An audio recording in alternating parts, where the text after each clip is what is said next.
إن الحمد لله نحمده ونستعينه ونستغفره ونعوذ بالله من شرور أنفسنا ومن سيئات أعمالنا من يهده الله فلا مضل له ومن يضلل فلا هادي له نشهد أن لا إله إلا الله وحده لا شريك له نشهد أن سيدنا محمدا عبده ورسوله صلى الله عليه وسلم أما بعد السلام عليكم ve rahmetullahi ve berekatuhu.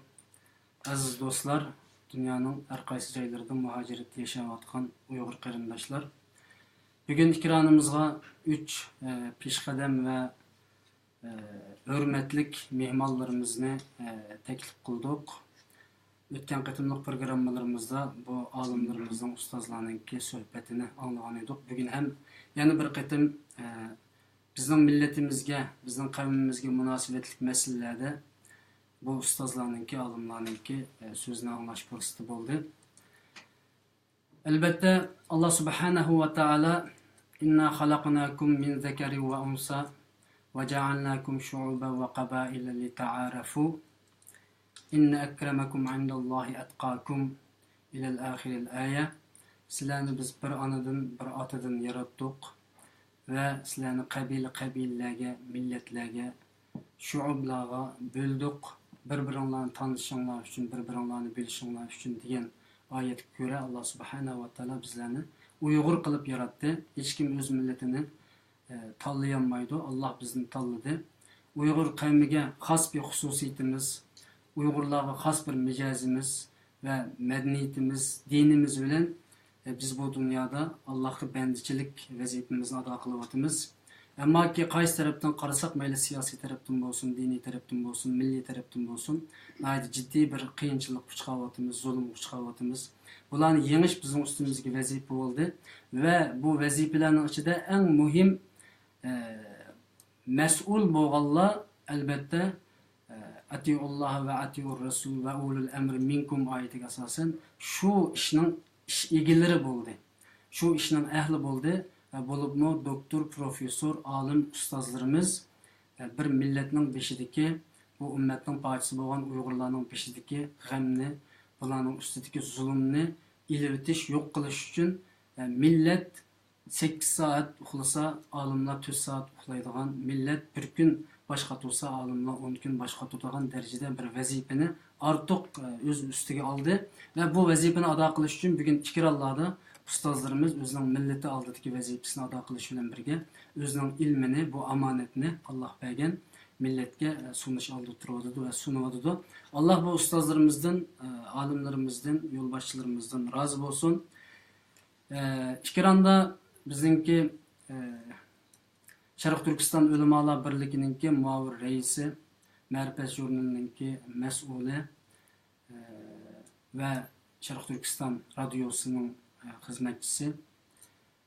Uningdan boshqa yana nurg'un vazifalarni ustiga olgan ustozlarimizdan Sirojiddin Abdulaziz akimiz ve uningdan boshqa İzmir Üniversiteti professori doktor Alimjon Inoyat, aynı zamanda Uyg'ur Akademiyasining maslahat kengashining a'zosi ve uningdan boshqa vazifalarni men vaqt munosabati bilan demayman. Ve ikramimizdagi 3-chi kishimiz, olimimiz doktor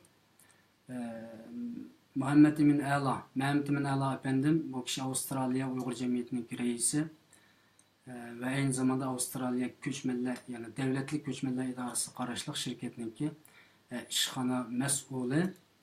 Men qarindoshlar Husayn Tajalli necha vaqtdan beri bu xalqning xizmatini qilish uchun, ya'ni olimlarimizni xalqimizga tanishtirish, olimlar bilan xalqimiz o'rtasida bir bog'lanish hosil qilish uchun xizmat qilayotgan faqir qarindoshlar Husayn Tajalli bo'laman. Bugungi temamiz biroz muhim ve umuman ko'p narsalarni o'z ichiga olgan bir tema. Yani Uyg'urlarning dini, psixik kimligi ve tili. Bu meselede bu 3 olimni, yani bu sohalarda yetishgan olimlarni ikramimizga taklif qildik. Mesela psixologiyada, yani g'arb falsafasi doktorlik qilib, psixologiya jihatda mutaxassis bo'lgan izlanayotgan doktorimiz Muhammad Emin A'la Bundan başka dini meselelerde aynı zamanda bakalavrlık unvanı bilen ve bugünkü günde Arap edebiyatı bilen ciddi şug'ullanayotgan ustozlarimizdan Sirajiddin efendim. Bundan başka edebiyat til sahasida mutaxassis doktor ve profesör ustozlardan Alimcan İnayet efendim bizga Uyg'urlarniki dini, psixikasi ve tilinin kimligi to'g'risida bugün ciddi bir şekilde sohbet ilib boramiz. Oldi bilan men so'zni Sirajiddin Abdulaziz ustozga bersam, yani bugün Uyg'urlarniki, yani Sharq Turkiston xalqininki meseleler ustida paranglashishimiz kerak edi, ammo bugün qo'limizdan hech qanday bir ish kelmadi. Çaresiz kaldık.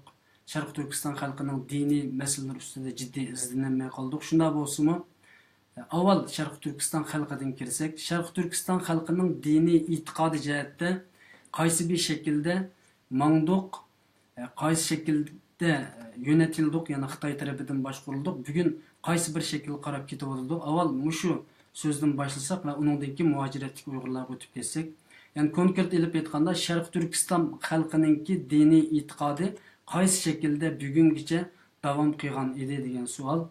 So'zni men hemen ustoz Sirajiddin Abdulazizga bersam. Marhamat. Yaxshi, rahmat. Assalomu alaykum, hurmatli ko'rurmanlar, xalqimiz. Haqiqatan bizning Uyg'ur xalqininki mayli vatan ichi va sirtidagi ahvolimiga ma'lumlik tarixda ko'rilmagan darajada bir ig'ir zulm, tengsizlik ichida yashayotimiz. Bu xalqimizningki hozir so'zlashadigan bo'lsak, bizni e'tiqodi, tili, psixikasi bu haqda so'zlashyapmiz. Haqiqatan bu har qanday bir millatninki eng aqlli talablaridan bo'lgan o'zining e'tiqodi, e'tiqod erkinligi, so'z erkinligi, o'zining hayot tarzini tanlash erkinligi bo'ladi. Şu asasda biz xalqimizmi 1000 yildan beri o'zining dinini, e'tiqodini tanlab islom dinini qabul qilgan bir millat. Ta bugunga kelganda bizning xalqimiz eng ig'ir duch kelgan masala shu o'zining e'tiqodi bo'layotdi. Hozir Xitoy hokimiyati Sharq Turkistonda elib berayotgan zulmning eng asoslisi shu millatninki dini, e'tiqodi, axloqi ve uningki hatta örf odatlari, milliy, dini, insani kimligiga qarshi ig'ir darajada bir zulm qilyotdi. Bu asosda bu bir millat sütümüz bilan mushu bizning dinimiz olsun, aqidamiz olsun, millatimiz, tilimiz, kimligimiz, bunu biz qaysi usulda saqlab qilishga, qaysi usulda buni texmo rivojlantirishga harakat qilish bizning bu majburiyatimiz. Mushu asosda biz endi bu e'tiqodga va boshqa insonning talab qilinadigan hamma narsaga muhtoj. Bu haqda inşallah vaqt kelsin so'zlashsak bo'ladi. Shunaqa. Yana sizlar Sharq Turkistonda tug'ilib o'sgan, shu yerda ilm olgan va keyin chet elga chiqib bilim oshirgan bir kishi. Yani Sharq Turkiston xalqi umumiy jihatdan, masalan Xitoy bizni radikal deb dunyoga ko'rsatishga tirishadi. Sharq Turkiston xalqining diniy xarakteri, yani Sharq Turkiston xalqi mayli biz Hanafiy mazhabida deylik o'zimizni, e'tiqod jihatdan Maturidiga mansub bo'lgan ve ya ki hatta selef ulamalarının ki mu akidelerini kabul kıyan bir milletimiz umumi cihetten dini itikadımızın karakteri qaysi şekilde mensupmuş Sharq Turkiston xalqining? Endi bizning Sharq Turkiston xalqining aqidasi şu ahli sünnet aqidasi deymiz. Bu aqidaning asosi Qur'on, hadisga bog'langan. Endi hozir biz şu uzun müddetlik İslam aqidasi bizning xalqimizning dini ve dini yönelişini qaraydigan bo'lsak, hozir kadar Uyg'ur xalqi Sharq Turkistonda nayeti yaxshi sağlam bir aqida, to'g'ri yo'l hem o'rta hal bir yo'ldan ketayotgan bir millat ekanligini ko'ramiz. Mesela ben vatanda tug'ilib o'sdim, o'qidim, hatta diniy maktabda o'qidim.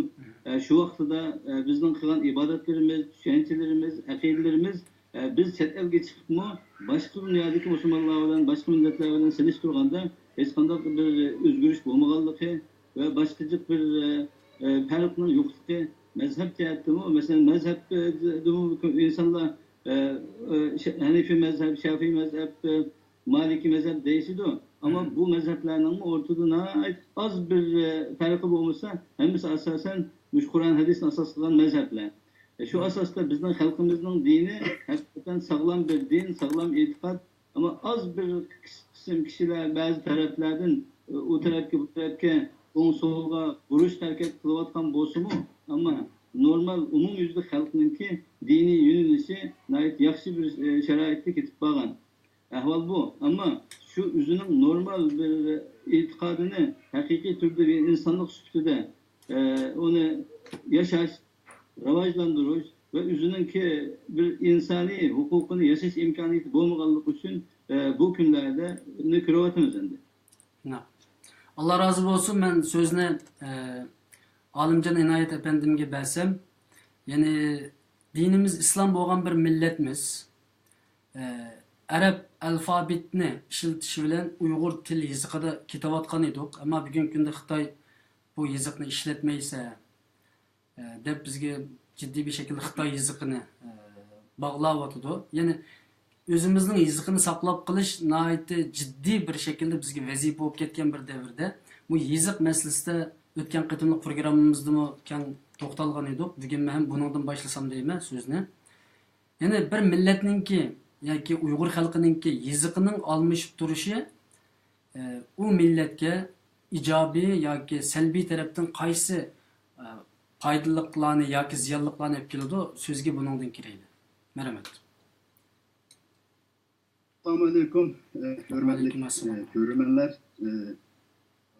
Aldı bilen ötken katımkı programda da ötken bu yazık til meselesi hazır Uygurlarının mevcutluğu meselesi de intihar mühim meselelerinin bir bok kaldı. El-Kubus meselelerinin bir bok kaldı. Yakından beri şu Xitay hükümeti bu til ve din karşı naitli kattık bir siyaset eminleştirmektedir. Ve bunun sebebi şu, bu til ve yazık, til ve din Uygur milli kimliğinin en mühim amilleri.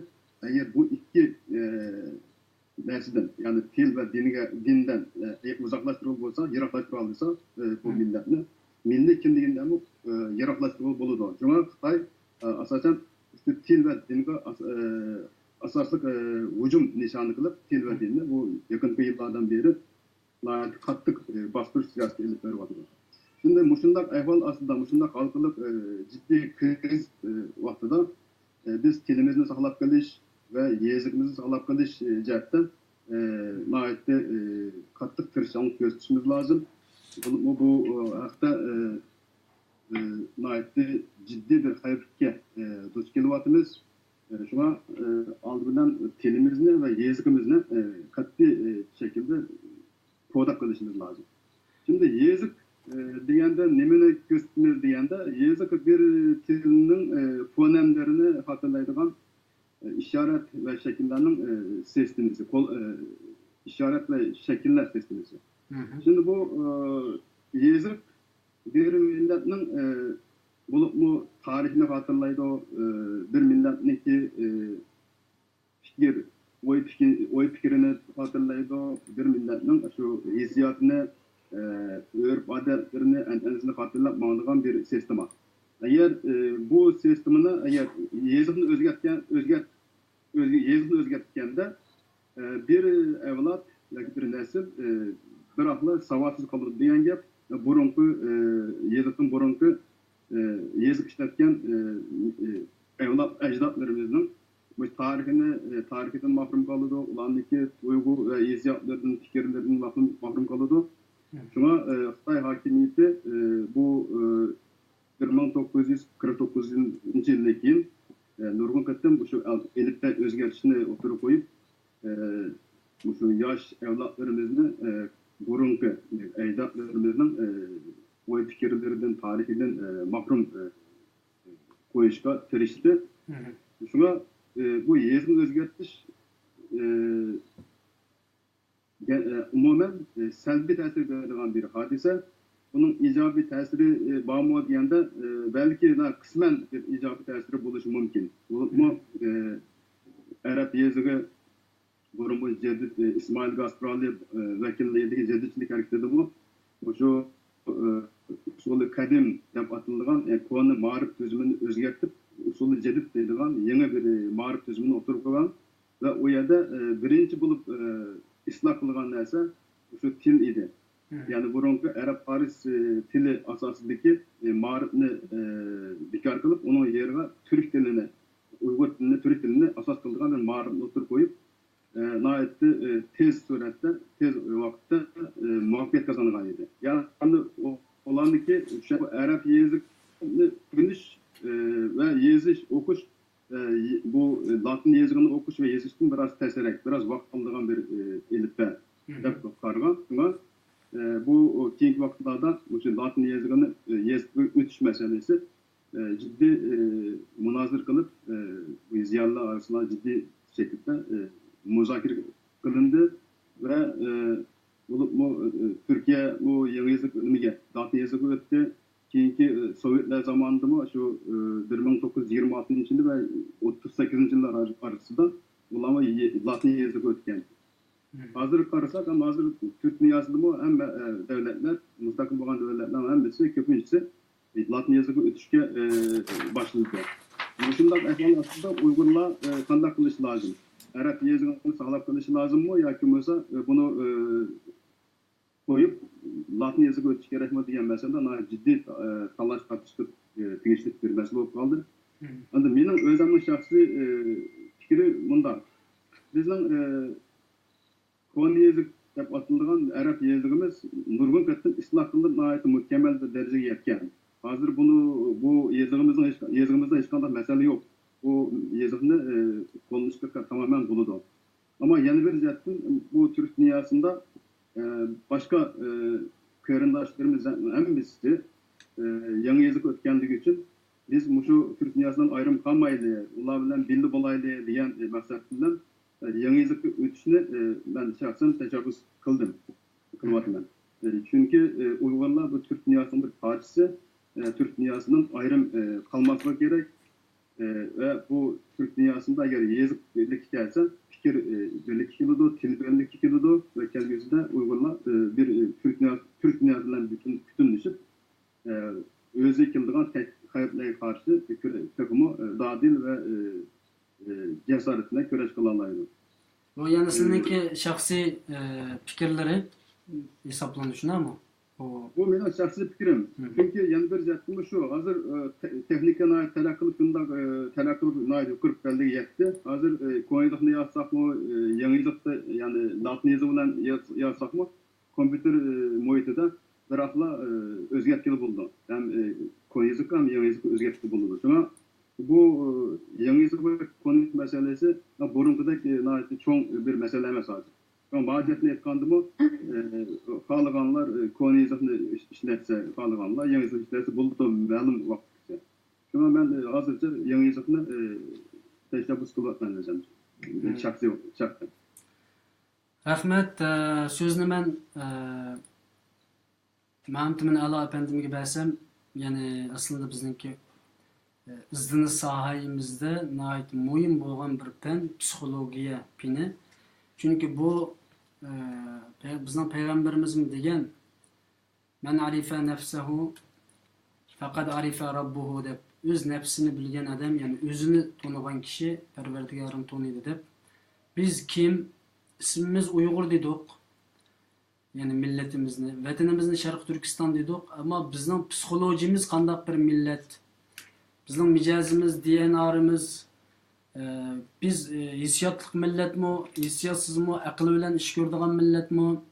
Yani arkandaki bir milletninki ya ki şu kavminin özgü layık şekilde bir psikolojisi ya micaz hulukları bulduken biz Uygur halkı psikolojiye cihetten kandak bir millet muşunu cümlak bir şekilde bunundan kirsek yani psikolojimiz kimge ait yani kandak bir atalgılar bilen atışımız mümkün.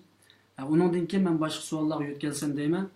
Yani konkret sual Uygur halkının psikolojisi kandak bir millet.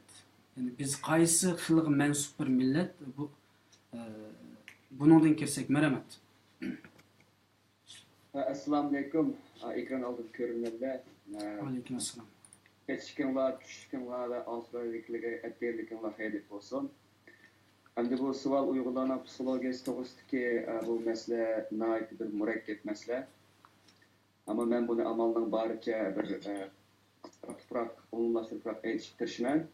Endi oldingi qitimliq shu Sirojiddin akamiz ve Alimcan akimizdeki Uygurlarının dini itikadi ve tili to'g'risida so'zlashdik. Albatta psixologiya bu Uygurlarning psixologiyasining ikki intan halqiliq bir millatninki mavjudligidagi halqiliq bo'lgan bu ikki omilga zich bog'langan. Mushjati elbetga vaqtida ham bu bizdagi kimligimizning halqiliq ikki omil. Ya'ni biz İslam, Müslüman, shunga bir vaqtda biz turk tilida so'zlashadigan, turk tilida so'zlashadigan bir qavm. Mana bu ikki omilning o'zi bizning psixologiyamizning qanday bo'lishiga cho'nqur ta'sir ko'rsatgan. Endi men buni sal bundan oldinroq so'ray e'tiqodimizni. Biz nurg'unlagan islom dinidan burun biz nurg'unlagan dinlarga yoki fiqhdanmi keng aytgan vaqtda dunyoda paydo bo'lgan cho'ng dinlarning asosan hammasi degidek e'tiqod qilib chiqqan millat biz. Shuning uchun har bir dinninki o'ziga xos bo'lgan e'tiqod sistemasi emas, balki u dinninki dunyoni qanday ko'rishi, dunyoni qanday tushunishi, dunyoni qanday sharhlashining hammasiga ta'sir ko'rsatib kelgan. Endi oddiy bir misol olsam, masalan bo'ri e'tiqodchilikka yoki bo'ri totumi deylik, Uyg'urlar bo'riga cho'qilgan bir millat. Bu biz hozirgi bizningki ba'zi bir milliy simvollarimizda bo'rining obrazini ko'rib tura olamiz. Bu islomni yoki islomdan burun e'tiqodlarimizning birisi. Lekin uning ta'siri turli shakllarda, bularning milliy siyosiy shaklda hozir saqlangan. Uningki yo'qolib ketishi uncha oson bo'lmaydi. Endi Uyg'urlarninki oddiy qilsak, bo'riga cho'qinish vaqtidagi nima uchun bo'riga cho'qinganligininki tegida cho'nqur bir psixologik bir omil bo'ladi, bir turkiy kuch bo'ladi. Endi bo'rining vujudini ko'rganimizcha degan vaqtida bo'rilar ham to'plashib hujum qila oladi o'ziniki nimasiga, obyektlarga ham o'zish yeb turibmi hayot yashaydi. Ular qattiq sovuqmi chidaydi, ochliqqa chidaydi. Demak, bo'rininki bir qaysar bir alaylik bir hayvan keldi. Endi bu ilahlaştırılgan vaqtda albatta Uyg'urlar o'zidagi bor bo'lgan, o'zi bo'lish tegishli bo'lgan ma'lum psixik holatlarni bo'rida ko'rishga tirishgan Uyg'urlar. Shuning uchun bu Uyg'urlarning xarakteridan bo'rining xarakteri o'rtasida bir cho'nqur, hattoki kollektiv onsuz shakldagi bir xil bog'lanish bor. Endi undan keyin endi men bevosita islom diniga kelgan vaqtda Uyg'urlarningki burungi yayloq millatchilik shakldagi bir hayoti tugab Uyg'urlar shaharlashgan, ya'ni Qashqarni markaz qilib shaharlashish hayotiga qadam qo'ygandan keyin islom dinini qabul qilgan. Shaharlashgan vaqtda Uyg'urlarning psixikasida tadrijiy holda bir xil o'zaro uyushib yashash, bir xil shahar hayoti talab qilgan turli psixik talablarning o'rnisiga chiqish, masalan, inoqlik, bir-biriga mehr shafqat yetkazish, ilm bilimda bir yurish psixik bir fazilatlarni namoyon qilish, aile terbiyesinde bir yürüyüş psikolojik taleplerin ödüsünü çıkış katalılıkla sebepten Uygurlarının psikolojik terakkiyatı da intan mühim bir özgürlükler doğan. Anadaki İslam dinindeki intayin mühim boğan psikolojik talepler, mesela değil, itikadının kanda bulduğallıkı, sabırının kanda bulduğallıkı, başkalarının köylüşten kanda bulduğallıkı, özünün nefsinin keçişten kanda bulduğallıkı, Qatarlıqның hammasi Uyg'urlarningki hayotiga jumla bilan psixik hayotiga g'oyat zo'r ta'sir ko'rsatgan. Ondan keyin biz ko'ramiz, biz Uyg'urlarning keyingi vaqtlarda keyin diniy hayotida g'oyat zo'r qalanqonchiqlar bo'ldi. Masalan, Abba Xo'ja davri kirdi, undan keyin Aqtaqlar, Qartaqlar davri kirdi. Undan keyin toki 20 asrda diniy islohot ilib berilguncha Uyg'urlarning psixikasida g'oyat zo'r bir silkinish bo'ldi. Demak, ayni vaqtdagi dini hayatı, şehirliş hayat etildiğin bir xil dini hayatın mənbəlengen psixik hayatta gayet zor silkinişler en az 20 asırga kirdik. En az 20 asır yaşayatımız.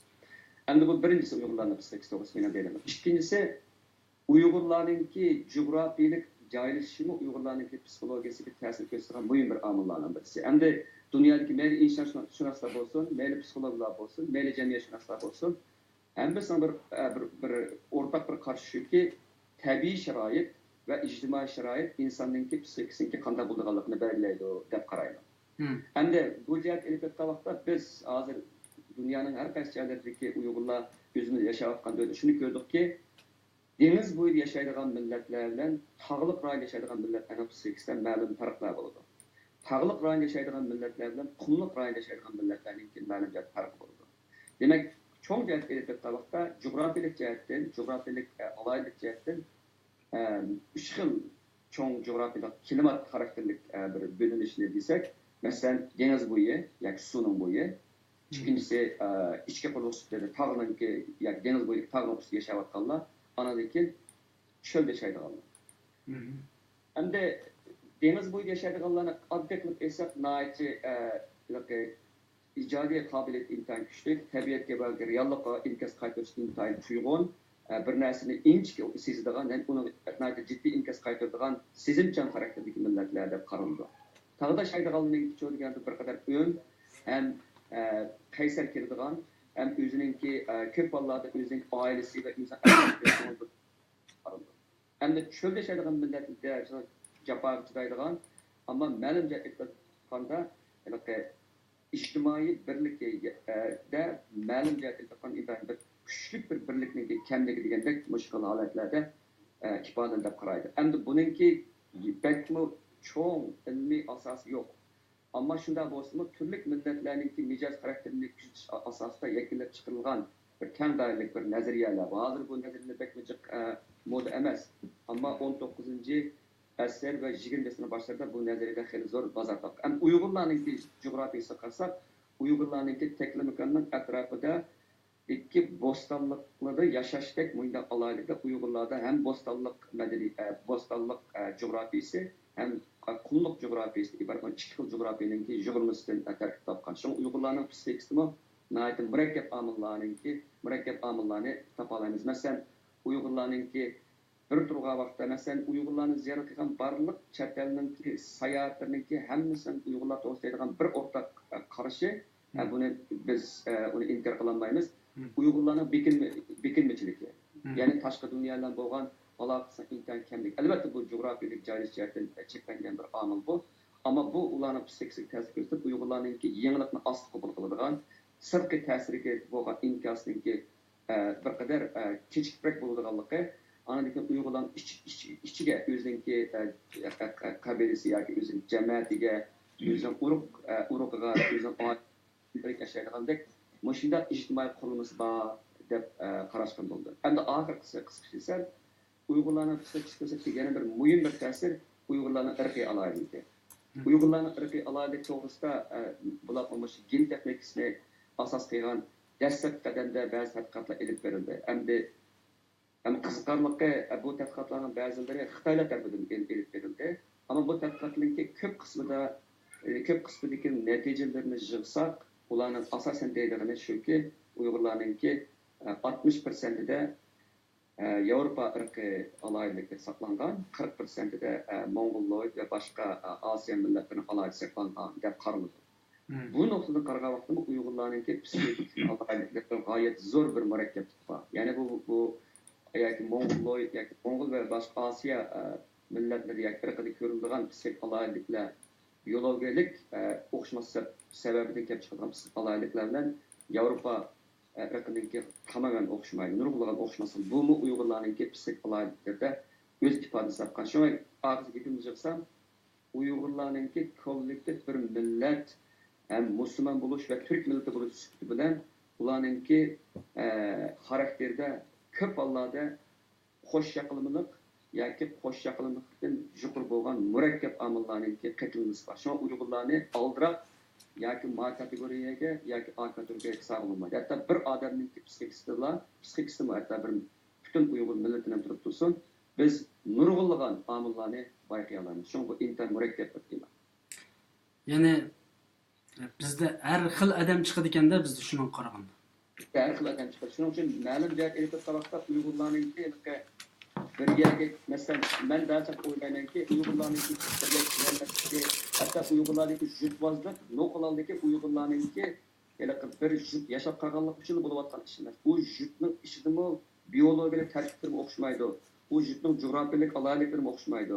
Anadagi boshqa kultural aloyiliklari, hatto urf odatlarida ma'lum farqlar bor. Shuning uchun bu har bir jutda intan kuchli bir yerlik aloyillik sababli şekillendiren psikolaylık var. Şunun için Uygurlarınki bu bir ijtimai birlik ekanligi g'oyat zo'r murakkabga u Uygurlarninki o'zlikini gap emas bu sharoit tarafidan belgilangan tarix tarafidan belgilangan biyologik Bununki cevabını Allah kalırsa yani sorayım yine Uygur halkı köp xil mijazlik bir xalq deyiş eğer doğru bolsa bu mijazimizni qaysi şekilde icabiylikka ko'taramiz belki bunun o'zi bir icabiylikdir. Bu jihatda yana qaytadan savol so'rayman o'zlaridan. Men so'zni ustoz Sirajiddin Hojimga bersam Sharq Turkiston ulamolar birligi bugun chet elda diniy xizmat jihatda o'zining rolini joriy qildirish uchun qurilgan va qildirib kelayotgan bugungi kunda belgilik o'zining faoliyatlari bilan kuch ko'rsatib kelayotgan bir tashkilot. Yana aslında bizning xalqimiz azaldan ming yillardan beri diniy e'tiqodli bir xalq bo'lganligi uchun bu shakldagi tashkilotga tabiiy nəhayət bağlılığı nəhayət kuchli bo'ladi ekan, yəni bununla ergishish nisbati va kuchli bo'ladi ekan.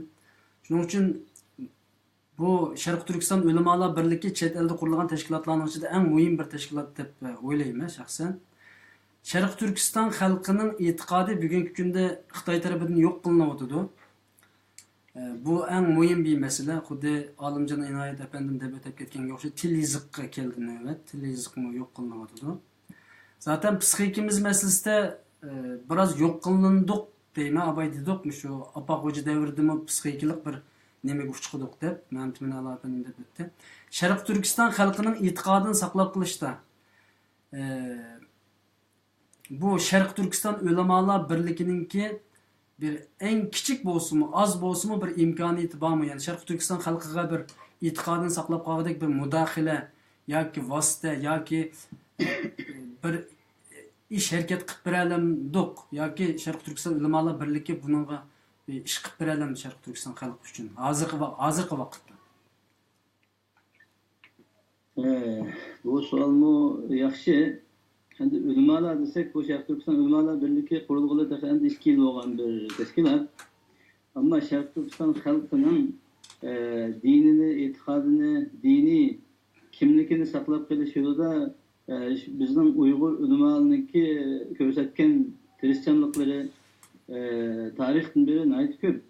Yani biz Iroqqa bormagan taqdirimizda shu mustamlika tariximizda 70 yillik jarayonda ulamolarning ko'rsatgan tirishchanliklari bu yo'lda to'lagan bedellarini hech qanday inson ko'z yumolmaydi. Masalan, eng oddiy misol shu 55-58 yillar jarayonida Qashqar endi kichik Buxoro deb tanilgan shahar bu. Shu Qashqarda bizning dunyoning ham shu bizning vatanning ham yeridan Xotandan ta G'uljigacha ulamolar shu yerda o'qib Qashqarda xonlik madrasasi va boshqa nurg'un madrasalarda o'qib chiqqan, ammo shu ulamolardan nayt ko'plari shu madrasada o'qiyotgan mezgilda 58-yilda turmaga ilinib tutilib ketgan. Buning ichida nurg'un ismlarni deyish mumkin.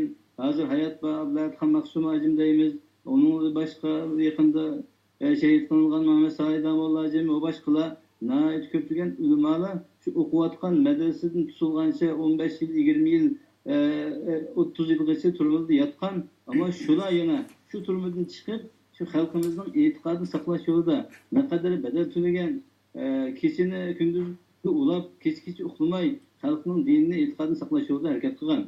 Yani şunun devamı da mesela biz başkalar mı 30 yıl jarayonu olduk 84'ten beri vatanın sırtı içiliş başlanışıydı mı nayet köp bir rol oynaştı mı şu vatanda okugan din okuganlar mahfi okuganlar mı chet elge çıkıp yine şu dinimizni saklap kalish için ta Pakistan'dan Mısırgacha hatta Afrika'gacha berip din okudu ve şu jarayonda nurg'un eserlerini kaldırdı. Vatanga berip nurg'un bedellarni to'ladi, turmalarda yetyapti. Bu endi shu ulamolarniki bizning xalqimizning e'tiqodini saqlash yo'lida ko'rsatgan tirishchanliklari. Endi shuningki bu ulamolar birligi endi shu jarayonniki davomi. Endi bu 2 yillik bir tashkilotdan ko'p narsa kutib olmaydi. Ammo shu tashkilotga a'zo bo'lgan hozir 70-80 dan ortiq diniy ulamolarniki tarixiga nazar salsak, bu teşkilatın burunmu, teşkilat içidimi ve bu teşkilatın kimmi, muşu dininin, halkımızdaki itikadını saklayıp kılışı yolda hakikaten köp bedeller tümlüdü. Bunun için yani biz doğru, tenin ahvalına ait ığır, hiç nasıl kıpıramayız. Ama o kıpıramayımızda oturmayız. İnsanın, her bir insan Allah'ın aldığı üzü bir kişilik mesuliyeti var. Meyli alim, meyli bay ve başka her kasahıda, her kandak bir ihtisas ilgisi özünün ihtisası boyunca özünün bir kişilik mesuliyetini ada kılıyordu. Şu katardı mı? Ölüm alanı özünün bir kişilik mesuliyetini ada kılışı lazım. Halkının ki başta özünün kimlikini saklaş, onun ki milletinin ki etikadını saklaş, ulağı doğru yolunu köstüş, akidesini mağdıgan yollarını köstüp biriş. Bu mesele hem ulemanın ve başka hem ziyalilerinin hemesine ortak mesuliyeti. Bu vakti ulemanın özünün bir kişilik hissini koşavatıdı. Bunun bu takımı yaxşı revişte koşudu da kaymayız. Çünkü hazır vaziyet burunqıdın neçesi özgeldi. Hususen meyli ulema olsun, başka sahalı olsun, hazır bu Xitay'ınki besiminin ığırlıqıdın bizde başta bu Doktor Mehmet Emin Ala degendek bizde şundak bir bekinme çilik boğallıqımız için bizde şundak korkunç virüsü kirip kalgan bizge. Davamlıq şu düşmanın korkuş, üzümüzden, etrafımızdan üküp yaşaş bir halat şekillengen boğaçka köp kişiler özünün hakiki mesuliyetini doğru revişte cari kıldıranmagan. Ama bugün günde o ihtiyat kıgallı mı, korkup yaşagallı mı, özünü bir şetki ağallı mı, hemmisi okşaş ziyan koşurdu, hiç kandak fayda alamadı. Onda boğandaki mense bundan keyin hakiki ihtisas ilgileri olsun, ulemalı olsun, başkalı olsun, özünün bir kişilik mesuliyetini bundan keyin tekimi yaxşı cari kıldırdı dep oylayım. İnşallah şunda buluşu lazım. Allah razı olsun. Birazdan aldıdı ben Şarkı Türkistan halkının umumi itikadi cumlaq, yani üstüden qarıgan vaqtimizda halkımızdan, yani biz yaşab ötken zamandaki umumi ahvalını, itikadi ahvalını so'ragan edim. Endi chet elde bugünkü kunda mayli qaysi sebep bilan bo'lsin muaciretke minglarcha, 10 minglarcha inson chiqqan bo'ldi va undan burun chet eldagilar bor edi. Shu davlatninki diniy, ijtimoiy, siyosiy ahvoliga asosan yashab kelgan. Bugungi kunda bugungi muhojirlar biroz har xil fikr iqimiga va yoki e'tiqod, aqida jihatda mayli Turkiyadagilar Türk olimlarining ta'siriga chiqsin, mayli Arab dunyosidagilar Arab olimlarining ta'siriga chiqqan bo'lsin, bir xil ko'p xil, ya'ni umumiy altimiz bir bo'lsin, ko'p xil tushunchalar bor. Ya'ni muhojirlarningki umumiy e'tiqod ahvoli qanday, ya'ni aqida, ibodat tarafda, ya'ni chet eldagi Uyg'urlar, masalan deyli, yaqinda vatandan chiqqanlar Suriyaga ketganlar bo'ldi, Afg'onga ketganlar bo'ldi, boshqa davlatlarga ketganlar bo'ldi. Ya'ni bir e'tiqodni yana birisi yaratmaydigan, ya'ni bir aqidani yoki bir fikrni yana birisi yaratmaydigan shunday har xil narsalar kelib chiqqan bo'ldi. Ammo hozir 1-2 yildan beri nihoyat yaxshi bir ahvol kayfiyat shakllanyotdi. Bugungi biz ko'rayotgan muhojirlarning e'tiqodi holati qaysi shaklda ketyotdi? Mush to'g'riliq ozroq to'xtalib berganmiz. Hazır bu vatanın içinde bu nurgun meseleler boğan ama hazır yakın zamanda chet elde yaşayotgan Uygurlarning e'tiqodi meselesi de yani hakikatini demesek bo'lmaydi. Yani bu to'g'ri sağlam bir e'tiqodninki asosi manbai bo'lgan, men başta dedim, Kur'an, hadis ve İslam'ның asas prensipleri asasen hem adamki ma'lumlik bir ortak aşkarı bir mesele. Ama bu şu İslam dinini hata düşünüş yoki to'g'ri manbadan olmaslik sababları tufayli Uygurlarning ichida, xususan chet eldagi Uygurlarning mayli e'tiqod masalasida olsun, tushuncha masalalarida olsun, o başka hatta ahlak meselelerinde olsun, onun başka siyasi meydanda olsun, ağır bir davalgıçta yaşayatıdı. Biz millet bizim tabiatimizde neye bassak şu yanın şeraitine aslında sınıf gidiyorlar. Ya ki bizde şunda muayyen bir uçuk meydan yaxşı revişte ortaya çıkmagan boğaçka bazı adamlar qaysi tarafga yoki qaysi cemaat, teşkilat yoki siyasi partiga yaqinlashsa shuningki yo'lga ketib qoladigan ahvollar burun tortib bo'lib kelgan. Ammo hozir texmo jonliq ravishda o'rtaga chiqyotdi. Endi bunday bir ahvolda mayli o Suriye tarafı olsun yoki Türkiye'de boshqa yerda yashasin, ammo islomdagi ruhiy e'tiqod dag'dam bir o'rtaq hamma odam biladigan yaxshi bir masala. Masalan, islomdagi asosiy prinsiplari Qur'on hadis dedik, undan boshqa shu Qur'on hadisni tushuntiradigan nayt yaxshi ulamolar bor, nurg'un kitoblarimiz bor, tafsirlar yozildi. Başta deb o'tdik biz o'tganki darsda. Hozir qadar bu musulmonlarninki aqidasini, dinini saqlab qolish uchun bir necha yuz xil kitob material o'rtaga chiqarilib, bu shularning hammasini yaxshi ravishda o'qib o'rgangan taqdirda millat o'zining to'g'ri yo'lini topalaydi. Ammo bizning xalqimizning ko'plari mayli o'zininki normal bir kishilik hayotida bo'lsin, yoki ilmiy sohasida bo'lsin, yoki diniy sohasida bo'lsin, bir jaholat qoplab ketgan, ilmga, o'qishga rag'bat bo'lmagan yoki bo'lmasa dushman tarafidan bizni jahil qoldirish bir holat shakllangan bo'lg'achqa ko'p odamlar bilimsizlikdan va buyerga ketib qolish yoki bo'lmasa uning buni aqsini ketish ahvollari bo'layotdi. Biz endi chet eldagi mayli ulamolar, ziyolilar bo'lishimiz bilan shu xalqimizni to'g'ri bir yo'nalishga, to'g'ri sog'lom bir yo'lga tutib menishga harakat qilish bu hammalarning o'rtaq mas'uliyati.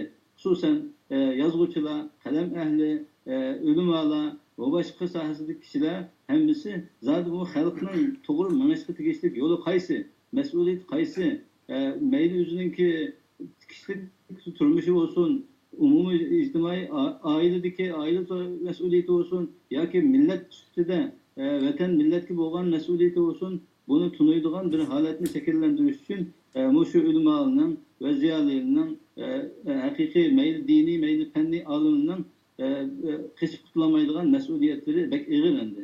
Buni hammadan o'zining mas'uliyatini tunish lozim. Bu asosda bu ishlar inshaalloh bundan keyin texmo yaxshi ravishga qarab mangadi deb mening qarashimda men biraz ijobiy tarafga qarab minishga harakat qilyapman. Allah razı olsun. Çünkü benim bunu soruşumda halkımız Allah'a ve Allah'ın Resulü'ne ve şu işinin içinden çıkan ve ulul emri minkum sizlerinin içinlerden çıkan iş ilgileri itaat kılanlar diye ayetini naitçik okudu ama zamanı geldiğinde itaat kılanmadı. Aynı vakit merhum Mahsum Hacım kam, Abdülhakim Mahsum Hacım kam, meyla bugünkü turumda yaşavatkan Abdülkadir Yapcan hakimiz olsun. Bunlar ciddi bir şekilde muhacir yani yeni vatandan çıkanlara nispeten Şarkı Türkistan meselesini ciddi oturup koydu ama yerimi anladı, halkımızın yerimi anlamay özü bilgen şekilde hareket kıldı. Bugünkü günde hem de doğru iken şu ustazlarının diyen altı kilovatıdı. İnşallah bunun dinkin yaxşı olup gitti. Körürmenlerinin sahne biraz köp. İnşallah Allah razı olsun körürmen qarindaşlardan. Şu sualınlar olsa işkiranda telefon numarı yazıqlıq. Naq meydanlı telefon qilsanlar buludu. Eğer telefon qilish imkoniyati bo'lmasa, inkas şekilde şu temaga münasibetlik şu ustazlardan sual sorsanlar, fikir tekliflerini oturup koysanlar buludu. Ben sözünü Alimcan İnayet Efendim'e versem, birazdan aldı özdenki Uygurlarınki yazık yengüşleş meselesindeki şahsi fikrini oturup koygan buldu. Aslında soraydigan sualımı buna ketavatdı. Yani yazık bilen teraqqiyatning bağlanış meselesi qandaq degan bir savolni so'rayman. Yani bir millatning yiziqi o millatning taraqqiyotiga qanchalik ta'sir ko'rsatadi? Bu to'g'risida so'zlab berganmiz. Rahmet sualınız için. Bu yazık terakkiyatga to'sqin qilgan narsa emas. Qandaq yazık bo'lsin, terakkiyatga to'sqinlik qilmaydi, to'sqinlik bo'lamaydi. Hem de Uygurlarning Latin yazıga o'tish meselesiga kelsek, bu faqatdan biraz siyasi maqsaddan bo'layotgan bir mesele. Yani Türk dünyasından birleşim meselesi. Bu yazıqdaki bazı kişiler olup mu Koniyazıqdan yangi yazıqqa o'tishni tashabbus qilgan kishilarning ba'zilari Koniyazıqni Uygurlarning taraqqiyotga to'sqinlik bo'ludi, to'sqinlik qiladi degan bir fikrni o'tirib qo'yadi. Çünkü Koniyazık oğdan sol karab yazılan bir yazık.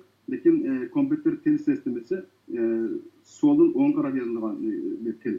Şuna bu dünyadaki halkaradaki terakkiyatga masıl üçün bu konizmni taşlap yangi yazık ötüş gerek degan fikirni burun oturup koygan.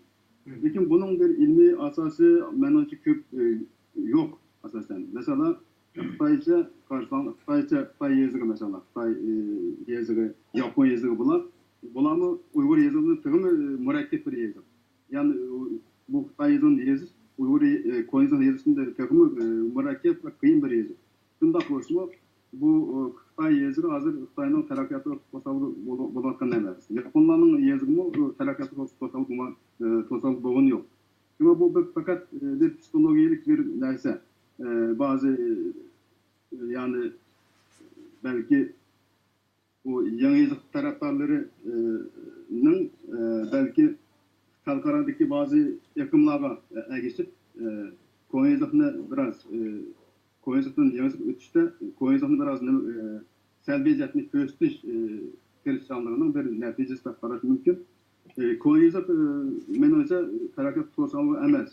Yani Koyuzakni Uygurlar kullanısı buludu, mesele yok. Lekin ben özüm şahsen biraz evvel dep ötkendek siyasi maksatından bu yenilik ötüşünü teşebbüs kıldım. Kılmakla Yani dünyaya yetişip alsak demekçi misiniz? Yani dünyaya yetişip alsak demekçi misiniz? Yani Uygurlar dünyada bugünkü terakkiyatga yetişip alsak yani siyasi mesele deganimiz yani Uygurlarningki mavjudligi, Uygurlarning terakkiyatı, Uygurlarning dunyoga yetishib olish masalalarida yiziqqa ko'chash, boshqa bir yiziqni yani bugungi terakkiyat çerçevesinde ketayotgan yiziqni ishlasak texim yaxshi bo'ldi demoqchimiz. Şimdi bu Latin yazığını işitip ya da en yazığını taşlap Latin yazığı ötken milletler nege qaraydigan bolsak, ularning hech qanday bu yazığın özgertishi bilan dünya terakkiyatga yetishib olgani yo'q. Nurg'un bu Afrikadagi nurg'un milletler, bazı milletler Latin yazığı işitip bazı lekin bularning hiçbiri İngilizce işletken bilen bu, Latin yazığı işletken bilen bu dünyanın terakkiyatga yetishgani yo'q. Ama bu yazık meselesi terakkiyatga emas. To'sal emas. Benim şahsen teşebbüs kıldığım Türk dünyası meselesi.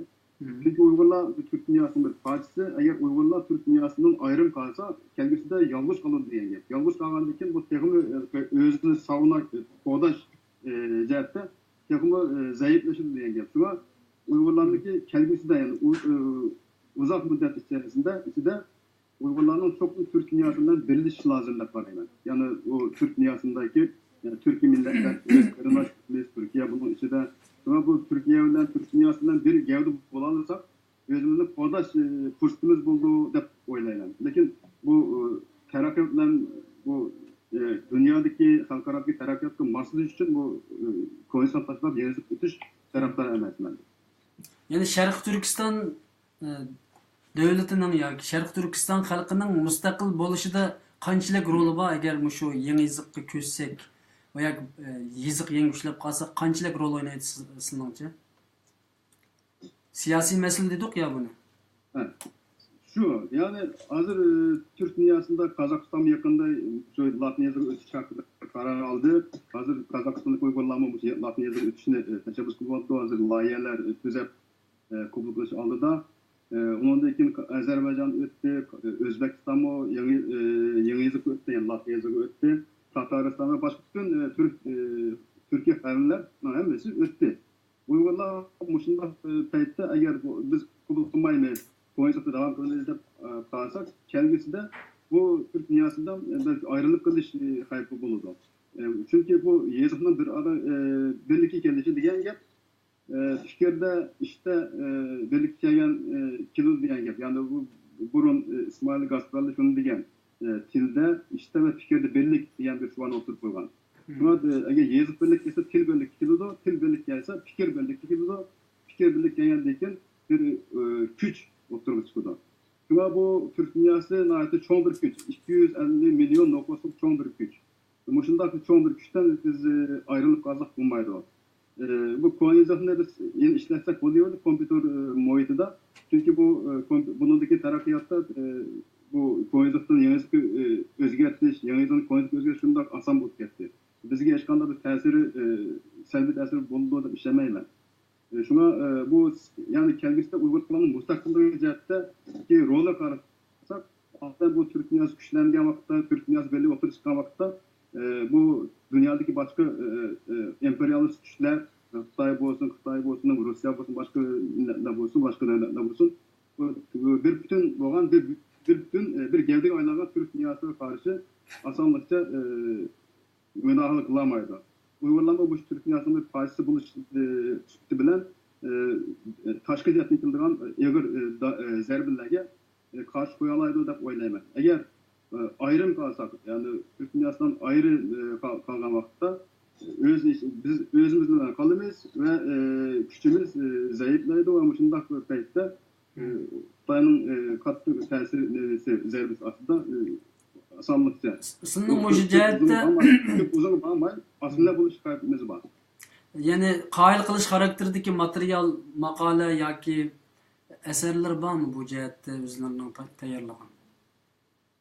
Masalan, Uyg'ur xalqi bugun Xitoyning zulmidan qutulish uchun va xalqarodagi xalqaroviy birlashishni amalga oshirish uchun mushu turklar umumyuzlik ishlatayotgan yiziqqa ko'chash masalasida ko'chsa mandaq ijobiy holatlar yoki g'albalar, utuqlar qo'limizga keladi deydigan qoyil qilish xarakteridagi material, maqolalar bormi qo'llarda? Bu yıl bu hafta birkaç makale yazıldı. Ben bu Ankara'daki bir ilmi muhakeme yığında bununla münasebetli bir doktor sundum. Bu hazır bütün Türk dünyasında vurgul boğatkan, talaş tartışılmaktan bir mesele. Bazıları bunu şu Latin yazıcı ötüş meselesi de, yani Latin yazıcının talaş meselesi de bazı kişiler farklı alfabeleri talep kılmaktadır. Oturup koymaktadır. Yani bazıları şu Türk dünyasında işletilen ortak elitlerden farklı bir elitlerin işletişini teşebbüs etkenler var. Bunların niyeti Türk dünyasındaki birliğine karşı bir hareket. Şuna bu Türkiye'de bu mesele aslında biraz siyasi, yani bu Türk birliği, Türk dünyası birliği diyen siyasi meselesinden bulunmaktan bir mesele. Eğer bu mesele bulunmadan olsa Uygurların ki bu Konya'cık meselesinde işgal bir mesele yoktu. Yani uzun yıllardan beri bu Konya'cık devamlı ıslah kılınıp şundan mükemmel bir hale alıp yetken idi. Bu yazıkına eğer taşınırsak tarihte efsunumuz tabii. Ama yani bir cihetini şu ben siyasi cihetini ele etkanda bu mecbur bulduğunda durumuz. Şuna biz bu hafta benim iş asan emez. Yani biz yıldan beri bu koyduğun işi geldik. Bu bir itikatla münasebetli bir mesele. Lakin hazır terakkiyatta, hazırki dünya vaziyetinde biz Türk dünyasından birleşmemiz lazım da oynayalım.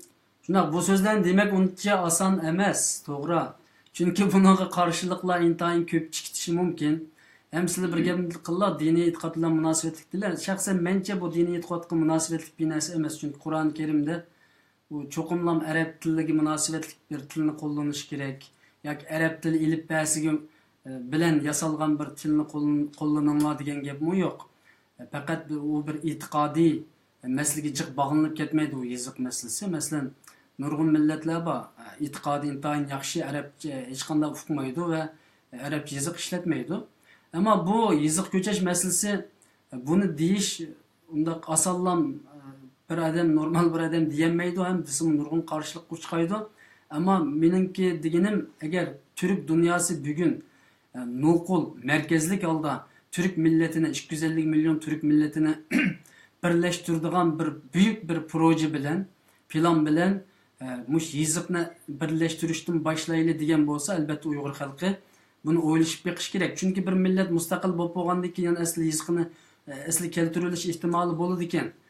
Bir 20-30 yil o'tgandan keyin darhollam bir parlamentda yoki podshohlikda yoki islomiy shariat davlati bo'lsin, qanday bir davlat qurilsa Sharq Turkistonda, biz 1000 yildan beri Uyg'ur tilini qo'llanayotgan to'q siyosiy masala tufaylidan Turklar bilan birlashishi meselesimiz tüpeylidin ya Şarkı Türkistan'ın müstakil bolaş meselesi tüpeylidin yezikimizni vaqtliq almashtirgan toq endi o'z yezikimizni qaytib kelayli desak mi bishkechida o'zgardi ekan u narsa.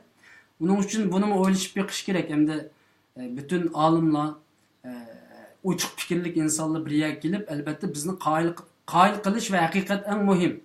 Cho'qimli bizning Uyg'ur tilimizni biz ishlatgan, biz cho'qimli Uyg'ur tilimizni ishlatamiz deydiganlar, albatta buningga qoyil qilish xarakterda siyosiy, ijtimoiy jiddiy bir masalani o'ttirib qo'yish kerak. Ya'ni buningki chiqish yo'lini agar qo'yolmasa, shu qo'yalganlarningki haqiqat bo'lib turgan bo'ladi. Chunki bu sizning da'vatqonlari hozirgi chet elda umumyuzlik ana tilimizni qo'g'dayli degan shamol hamma yerda yoki harakat deyli, shamol demayli, hamma yerda chiqig'li. Qayerga borsak ana tilni qo'g'dayli, ana tilni qo'g'dayli. Ana tilimiz zaten Uyg'ur tili bizningki hozirgi ekranda ko'rinib turayotgan arab alfabeti asosidagi Uyg'urcha. Demak bu %90 Uyg'urlar shaxsan mening ko'z qarashimda bu so'z nim deyotganda bu bizning bu professorimiz, doktorimiz bu nim deyotganda bu yezikimizni yengishlaymiz deb qilishi mumkin. Ammo biz nəhayət ciddi bir krizisdə hazır. Bu krizisdən qutuluş üçün yezik yengişləş gerek olan hatta bir qarindişimiz dedi. Əgər Şərq Türkistan, bəlkə o aşırı etdi. Şərq Türkistan xalqı Xitayının qolundan qutulub çıxış toğrı kep qalsa, bir məzgil hatta nurgun mədəniyyətlərini, nurgun nəslərini yengişləb Şərq Türkistan müstəqil bo'lib bo'lgandan keyin asli keltirib olsak bo'ladi. Chunki Turkiya buni boshdan kechirdi dedi. Türkiye aynı zamanda nurgun çirkevlar içildi, mescitler takaldı degandek misallar bilen endi bugungi kunda islomga qaytib keldi. Mustaqil davlatini qutuldirib qilish uchun Turkiya nurgun vositalarni qo'llandi. Hatto siz degandek latincha o'zgardi. Turkiya ham Osmonlicha qo'llanadi, ammo millatning mavjudligini, davlatningki boshqalarning tajovuzga uchqamasligini qo'lga keltirish uchun latincha yozishga o'zgardi. Masalan bugungi kunda Turkiya men Osmonlichaga qaytib kelma, Osmonli yoziqiga qaytib kelmasam hech kim hech narsa demaydi bu vaqt masalasi. Xo'sh, so'zni men Mamtimin A'lo apandimga bersam, aslida bek muhim bir tema bu psixologiya masalasida o'zi zaten dars qilib o'tadi. Biz bugungi bangvoshligimiz, johilligimiz, gap anglamasligimiz, Allah'ın ayeti, Peygamberinin hadisi manda davetidir desek mi öz xahişimiz, hissiyatımız boyunca kitip kılışımız. Her adam öz kallası boyunca yaşaş, her adam özü bilgen senemge desteş meselesi de bu psixika, mecaz pek mühim orun turduken. Uygurlar, chet eldeki Uygurlar, muhacirlarının psixikisi bozuldu mu? Yoki saq mı? Uygurlarning umumiy bugungi muhacirlar, Sharq Turkistonni qo'yib turli, chunki bir narsa deyilmayotimiz Sharq Turkiston masalasida. Muhacirdagi Uyg'urlarning psixikasi qanday? Siz bunga bir javob bergansiz. Endi avvalgi so'zlagan so'zimizningki davomi sifatida bir narsani deb o'tishimiz kerak. Albatta biz Sharq Turkistonlik ko'p qismimiz Sharq Turkistonda tug'ilgan. Sharq Turkiston endi hozir turma, hatto turmadan o'tib hozir jazo lageri, hattoki buni endi o'lim lageriga aylangan hozir. Bizningki psixikamizningki, yoki bizningki siyosiy tariximizningki nazar solsak 1949-yildan tortib biz yani Xitoyning ishg'oliyatiga tushgandan tortib toki hozirgacha Uyg'urlarningki siyosiy hayoti kundan kuniga yomonlashdi. Endi hozir yomonlashib eng kritikal bir nuqtaga keldi. Mana shuning hammasininki bizga qoldirgan bir psixologik bir asarati bor. Mayli buni his qilaylik, qilmayli, shaxs ustida o'ylaylik yoki kollektiv ustida o'ylaylik, bu cho'nqir bir asarati bor. Ya'ni bu asaratningki eng cho'nqiri bunda bir narsaga yig'incha qilsam, bu bir qo'rqinch. Yani Uyg'urlarda Xitoyning boshqa siyosati bilan shakllangan bir g'oyat zo'r bir qo'rqinch bor.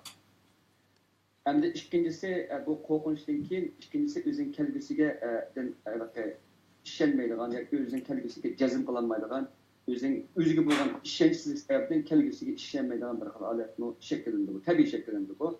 Chunki bu bir qavoq bir millatni qavoq turib, bir millatni ustiga urayvergandan keyin u millatning psixikasida cho'qimda ichiga tugilib, ro'yjat ichiga tugilib, o'zidan boshqa hech nima o'ylayolmaydigan, o'zining bugundan boshqa yoki o'zining hozir shu nafas qilayotgandan sirt boshqa hech nima o'ylayolmaydigan bu qadar ichinchi bir holat qoladi. Endi chakaldiga kelsak, bu chakaldigimiz ko'p qismimiz mana shu psixik asoratni o'zimizga yuklab chetlarga chiqib Anandan keyin endi hozirgi yaqinda bo'layotgan o'sha g'oyat zo'r bir qirg'inchilik Xitoyda sistemalik qirg'inchilik chetlarning hammasiga g'oyat zo'r bizning aslidan bor bo'lgan psixik asoratimizni aslab kuchaytiryapti. Agar bizda bir yurak, bizda bir vatan uchun so'qiyotgan bir yurak bo'lar ekan, bu yurakninki hammamizda bir og'riyotgan bir yurak bor. Hammamizda bir og'riyotgan emas, hammamizda bir qonayotgan yurak bor. Albatta bu vatan deyotgan yurakni ko'rsatmaydi. Vatan demaydigan bo'lib qolsa, o vatan bo'lgan ishlar faqat bir hikoya bo'lishi mumkin. Ammo biz uchun deganda bu hayot amatlik bir narsa. Endi chetdagi Uyg'ur muhojirlarni psixik umumimizga nazar solsak, biz mana mushu psixik asoratdan chiqqan vaqtimizda chetdagi yangi bir xirasga duch keldik. Mayli biz Yevropadagi G'arbiy Yevropa davlatlariga chiqaylik, yoki Shimoliy Amerika davlatlariga chiqaylik, yoki Turkiya qatorliq davlatlarga chiqaylik, O'rta Osiyo qatorliq chiqaylik, hammasi o'ziga xos bo'lgan bir sistemasi, ijtimoiy tuzumi, iqtisodiy tuzumi qatorliqlar bor.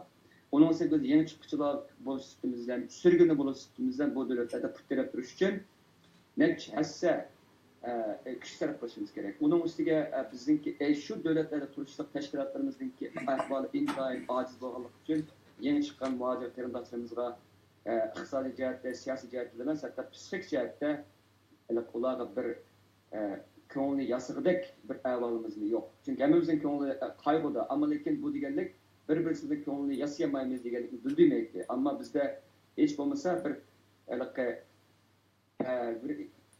shu g'arb musofirning beshini iqtisodiyot seriyamiz-mi, bir ko'ngilni avundirgan, ko'ngilni ko'targan kichik qiz gap qilib qo'yadigan bir narsami bizda u borgan sari qamavaslik boshladi.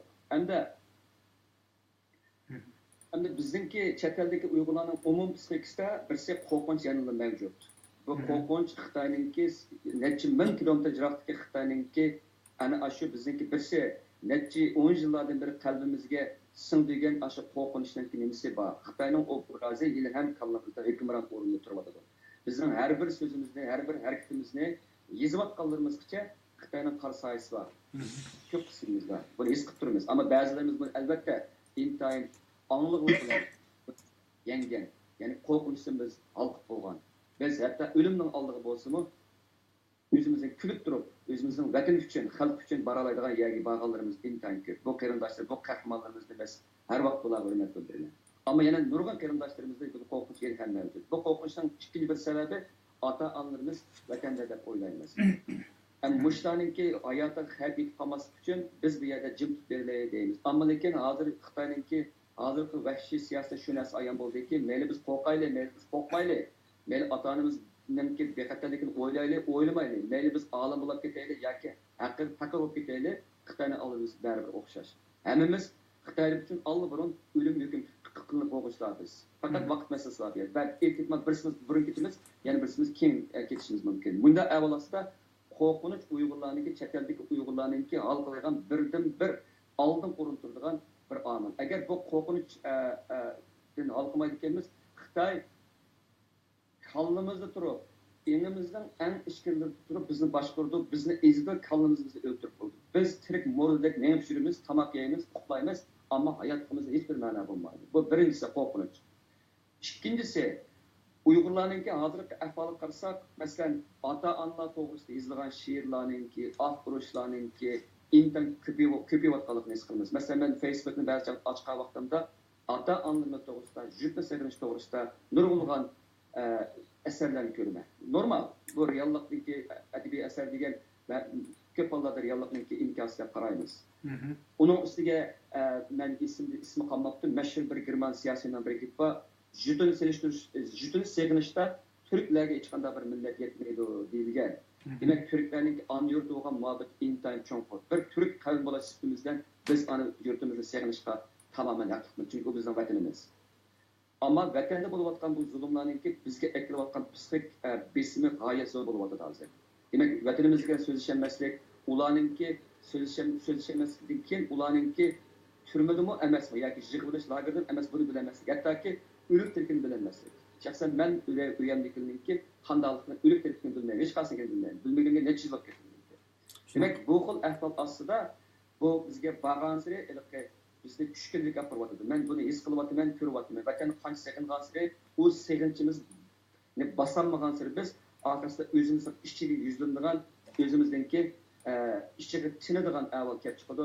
Uning ustiga siyosiy jihatdan biz hozirgi zulmni to'xtatish to'g'risida hech qanday cho'ng ish qilolmayapmiz. Albatta barliq imkoniyatimiz foydalanyapmiz, namoyishlar qilyapmiz, dunyo medialar amal bo'lsa bildiryapmiz. Ammo dunyoning sukuti har bir Uyg'urning qalbini laq-laq qilyapti.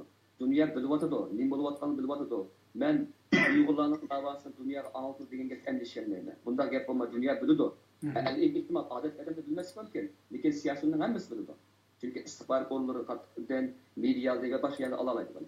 Ammo Uyg'urlarningki bu zulmiga sukut turish, dunyoning sukuti, hattoki Türk dunyosining sukuti Uyg'urlarning g'oyat zo'r kollektiv shakldagi g'iriblikqa, tayanchsizlikqa, yordamsizlikka hissiyatga ega bo'lyapti. Bu ikkinchisi. Ham uchinchisi, biz umumyuzlik bir xil o'zimizningki hozirgi holatni iztirob his qiladigan, o'zimizning kelgusining nariligini bilmaydigan, tengir qaydigan, nima qilishimizni bilmayotgandek bir xil holatga, kollektiv psixik holatda bir xil chichidan bo'lib. Ya'ni bunday shiddat vaqtda biz tasavvur qilib bakmagan, biz beshimizdan o'tkazib bakmagan, biz hech o'ylab bakmagan g'oyat zo'r bir qirg'inchilikning oldida biz tengir qolib qoldik. Biz nima qilishimizni bilmay qoldik. Biz buni bunda bo'ladi deb o'ylamagan, tasavvurimiz olqib ketgan bir g'oyat zo'r bir hodisa duch keldik. Mush nuqta aytayotgan butun millat hozir bunday vaqtda buni turkchimi deydi, inglizchimi deydi, uyg'urchimi so'z kirish kerak. Shok oldi biz hozir. Kollektiv shok oldi keldik. Nima qilishimizni bilmayapmiz. Shuning uchun hozir bizningki qilayotganimizning hammasi faqat vatanda bo'layotgan har bir tutilishga, har bir o'ldirilishga, har bir g'oyib bo'lishga birdan-bir imkon qaytirishga, lekin biz passiviyatni imkon qaytiryapmizki, lekin biz undan halqib turib yo'sinda o'zimizningki 10 yilimizda, 20 yilimizda, 100 yilimizda bu millatning mavjudligini qanday saqlab qolish haqida cho'ng o'ylanmayapmiz. Ya'ni bizning siyosiy tafakkurimiz bo'lsin, bizning siyosiy yoki milliy psixikamiz bo'lsin, hammasi passiv o'tdi hozir. Vatanda nima shu shuni imkon qaytiradigan, lekin ya'ni 100 yildan keyin mushunda qirilish davomlashaversa, e'tiqodimiz, iymonimiz yo'qotilish yuzlantirilsa, tilimiz yo'qotilish yuzlantirilsa, bu millat, ya'ni Uyg'ur deb atalgan bu millatningki mavjudlik uchun nimalarni qilishimiz kerak, nimalarni o'ylay olishimiz kerak, hozirda nima qilishimiz kerak. Bu nuqtada strategik nuqtadan turib o'ylash bizda intayin aciz, asosiy yo'q deganlik bo'lyapti. Albatta buni men tushunmayman hozir, chunki biz musibatning oldida albatta musibat bo'layotgan odam biladi. Musibatda bo'layotgan odamning kallasiga keladigan asosiy nimasi vafot bo'luvchining hayotini aslash, uningga seg'inish, uningga hurmat bildirish, ham uning oila tavobatlariga o'ziningki tasallisini berish. Hozir biz shu hammamiz musibat bo'layotgandan keyin biz chiq narsa o'ylayapmiz. Ammo biz bu musibatdan har vaqt bir musibat bo'lgandan keyin bundan qutulishning yo'lini tapmasak bo'lmaydigan keldi. Endi oxirisi deydigani, buni psixik alaylikni ko'p. Ammo oxirisi meni eng ansaydiganim, chekkalda eng ansaydiganimiz men mushu so'ravollikdan keyin Uyg'urlarningki o'ziga ishonish va o'zini qadrlash, o'ziningki bir ishningki o'zlik qimmatiga bo'lgan ishonchiningki g'oyasi to'g'rilab ketishni men intayin ansayman. Menga men mushu psixologiya to'g'risida dars o'tgandan keyin meni turli kunlardan men bilan shaxs sifatida aloqalashib o'ziningki kasallik ahvollarini degan nurg'un odamlar bo'ldi.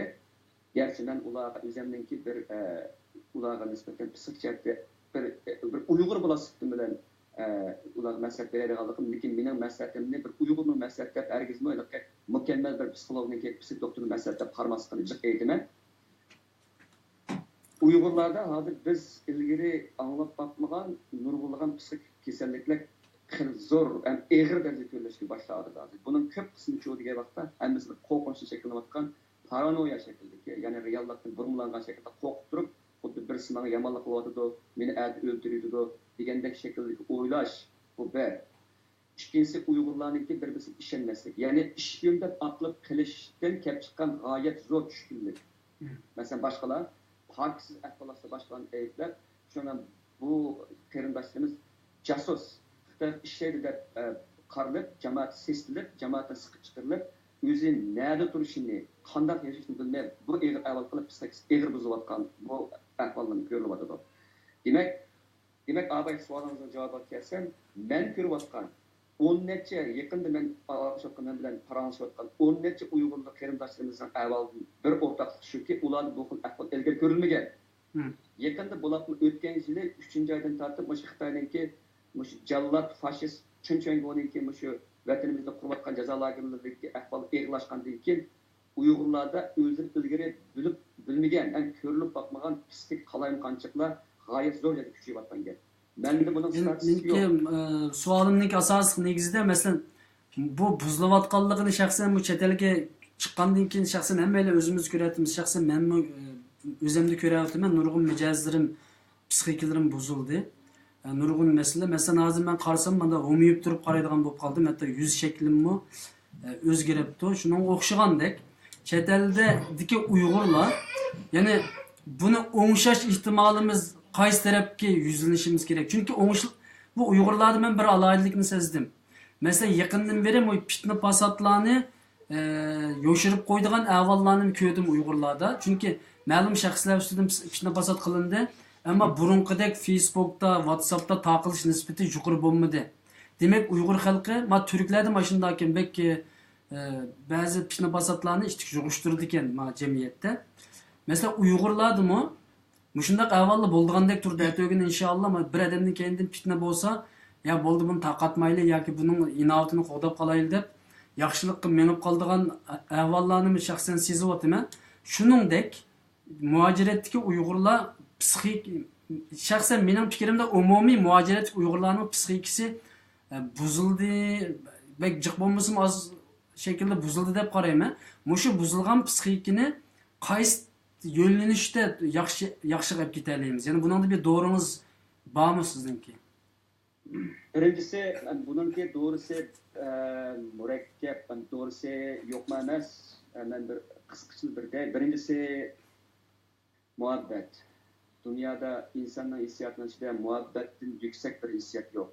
Hem insan qilib turayotgan, insan qilib emas, insonni Allohga bog'laydigan en yüksek bir hissiyat muhabbet. Allah'ın muhabbeti ve insanın Allah'a bo'lgan muhabbeti. Hem insanın Allah'ını yaratganlar bo'lgan muhabbeti. Bu bir gayet zor. Allah tarafından bizga berilgan gayet zor bir nimet bu muhabbet degan. Muhabbet bizimki aloqamizningki asosiy nimasiga aylanishi kerak. Asosiy mazmuniga aylanishi kerak. Chunki qirg'inchilik qilayotgan Uyg'urlar uchun bir-birimizga nafratlanish, bir-birimizga hamda chigimsa bir-birimizni qirib yo'q deymiz. Albatta, hozir qirg'inchilik uchrayotgan vaqtimizda bir psixik binormallik bizga nima degan vaqtda, Uyg'ur desak, eshak kuchini yetmasa, urtoqimni degandek, Xitoy kuchimiz yetmay, Uyg'urlik kuchimiz yetadi. Chunki Uyg'ur degan nihoyatda oson bir nima, nishon bu. Shu orqali o'zimizning g'azab nafratimizni chiqarmayotgan negativ energiyamizni o'zimizning qarindoshlardan chiqaryapmiz. Hatto oilalarimizdan, ayollarimizdan, bolalarimizdan yeyapmiz. Mana bu xil ahvol ostida muhabbat agar bizningki kollektiv psixikimizning mazmuni bo'lmaydi ekan, biz Xitoyga bo'lgan nafrat, Xitoyga bo'lgan qarshilik emas, o'zaro bir-birimizga, hatto eng qo'rqinchli o'zimizga bo'lgan nafratdan vayron bo'lib ketamiz. Shu birinchi deydiganim muhabbat. Muhabbat yetildirish. Muhabbat yetildirishimiz bu hissiyat emas, hissiyat ifodalanishi kerak. Amaliyotda reallashib kerak. Men bir Uyg'urga kulib turib, assalomu alaykum deb Allohning salomini berib, men shuning bilan uning bilan qo'l tutishib o'zimninki mening onamning tili bo'lgan Uyg'ur tilida so'zlashib, haqiqiy qalbimizdan aloqalashgan vaqtda bir-birimizni yordam beramiz. Uyg'urlarga bir-birimizni yordam berish boshqa hech qanday boshqa. Hattoki Uyg'urlar o'ziga eng yaqinda qaraydigan turklardan so'zlashgan vaqtda bir Uyg'ur bir savadsız Uyg'urlar so'zlashganda bahr olinmasligi kerak. Bir Uyg'ur, men har qanday bir Uyg'urlar so'zlashayapti. Mayli uningki madaniyat seviyasi qanday bo'lsin, mayli u qaysi yurtdan bo'lsin, hatto qaysi mazhabdan bo'lsin, men unga so'zlashayapti. Bu millatga, vatanga bo'lgan muhabbat bizni birlashtirish kerak. Shunaqa. Bu angliq birinchi gap. Birozdan keyin buningki oxirini davomlashtiramiz inshaalloh. Sizdan men qisqa bir narsa so'rayman. Chunki buni bek tafsiliy kirishimiz kerak aslında. İnşallah yana kirimiz. Uyg'urlarda hasad qanchalik? Buningga qisqa qilam javob bersin.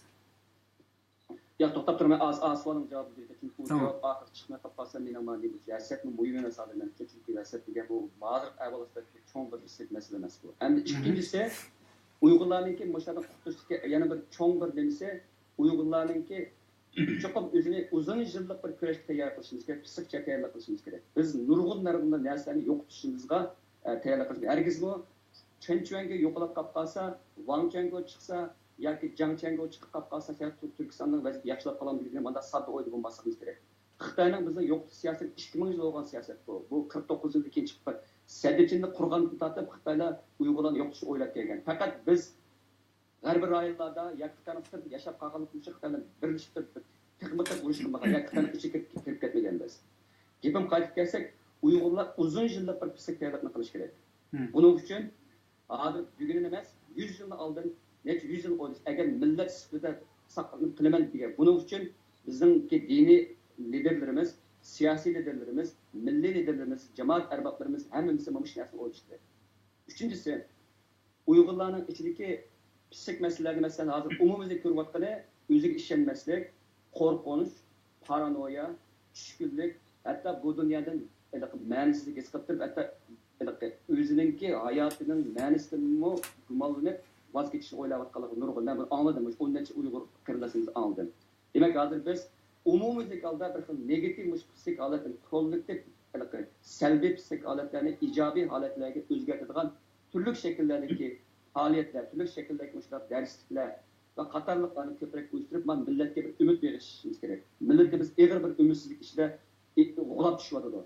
Muşun için gerçi biz Xitayga hadis özgertemesek mi? Lekin özümüzün içinde, özümüzün uyuşkanlığını, özümüzdeki milli bir çidamçılık gücümüzde aşırıdan işlerini neyim kılmasak bulmayın. Hem de dördüncüsü psikoloji penide eğer halımızda hayskıl şekildeki bir binormallık görürsü mesela asan açıklandığın buluş, Xuyamaz en adli psixik meseleler mesela.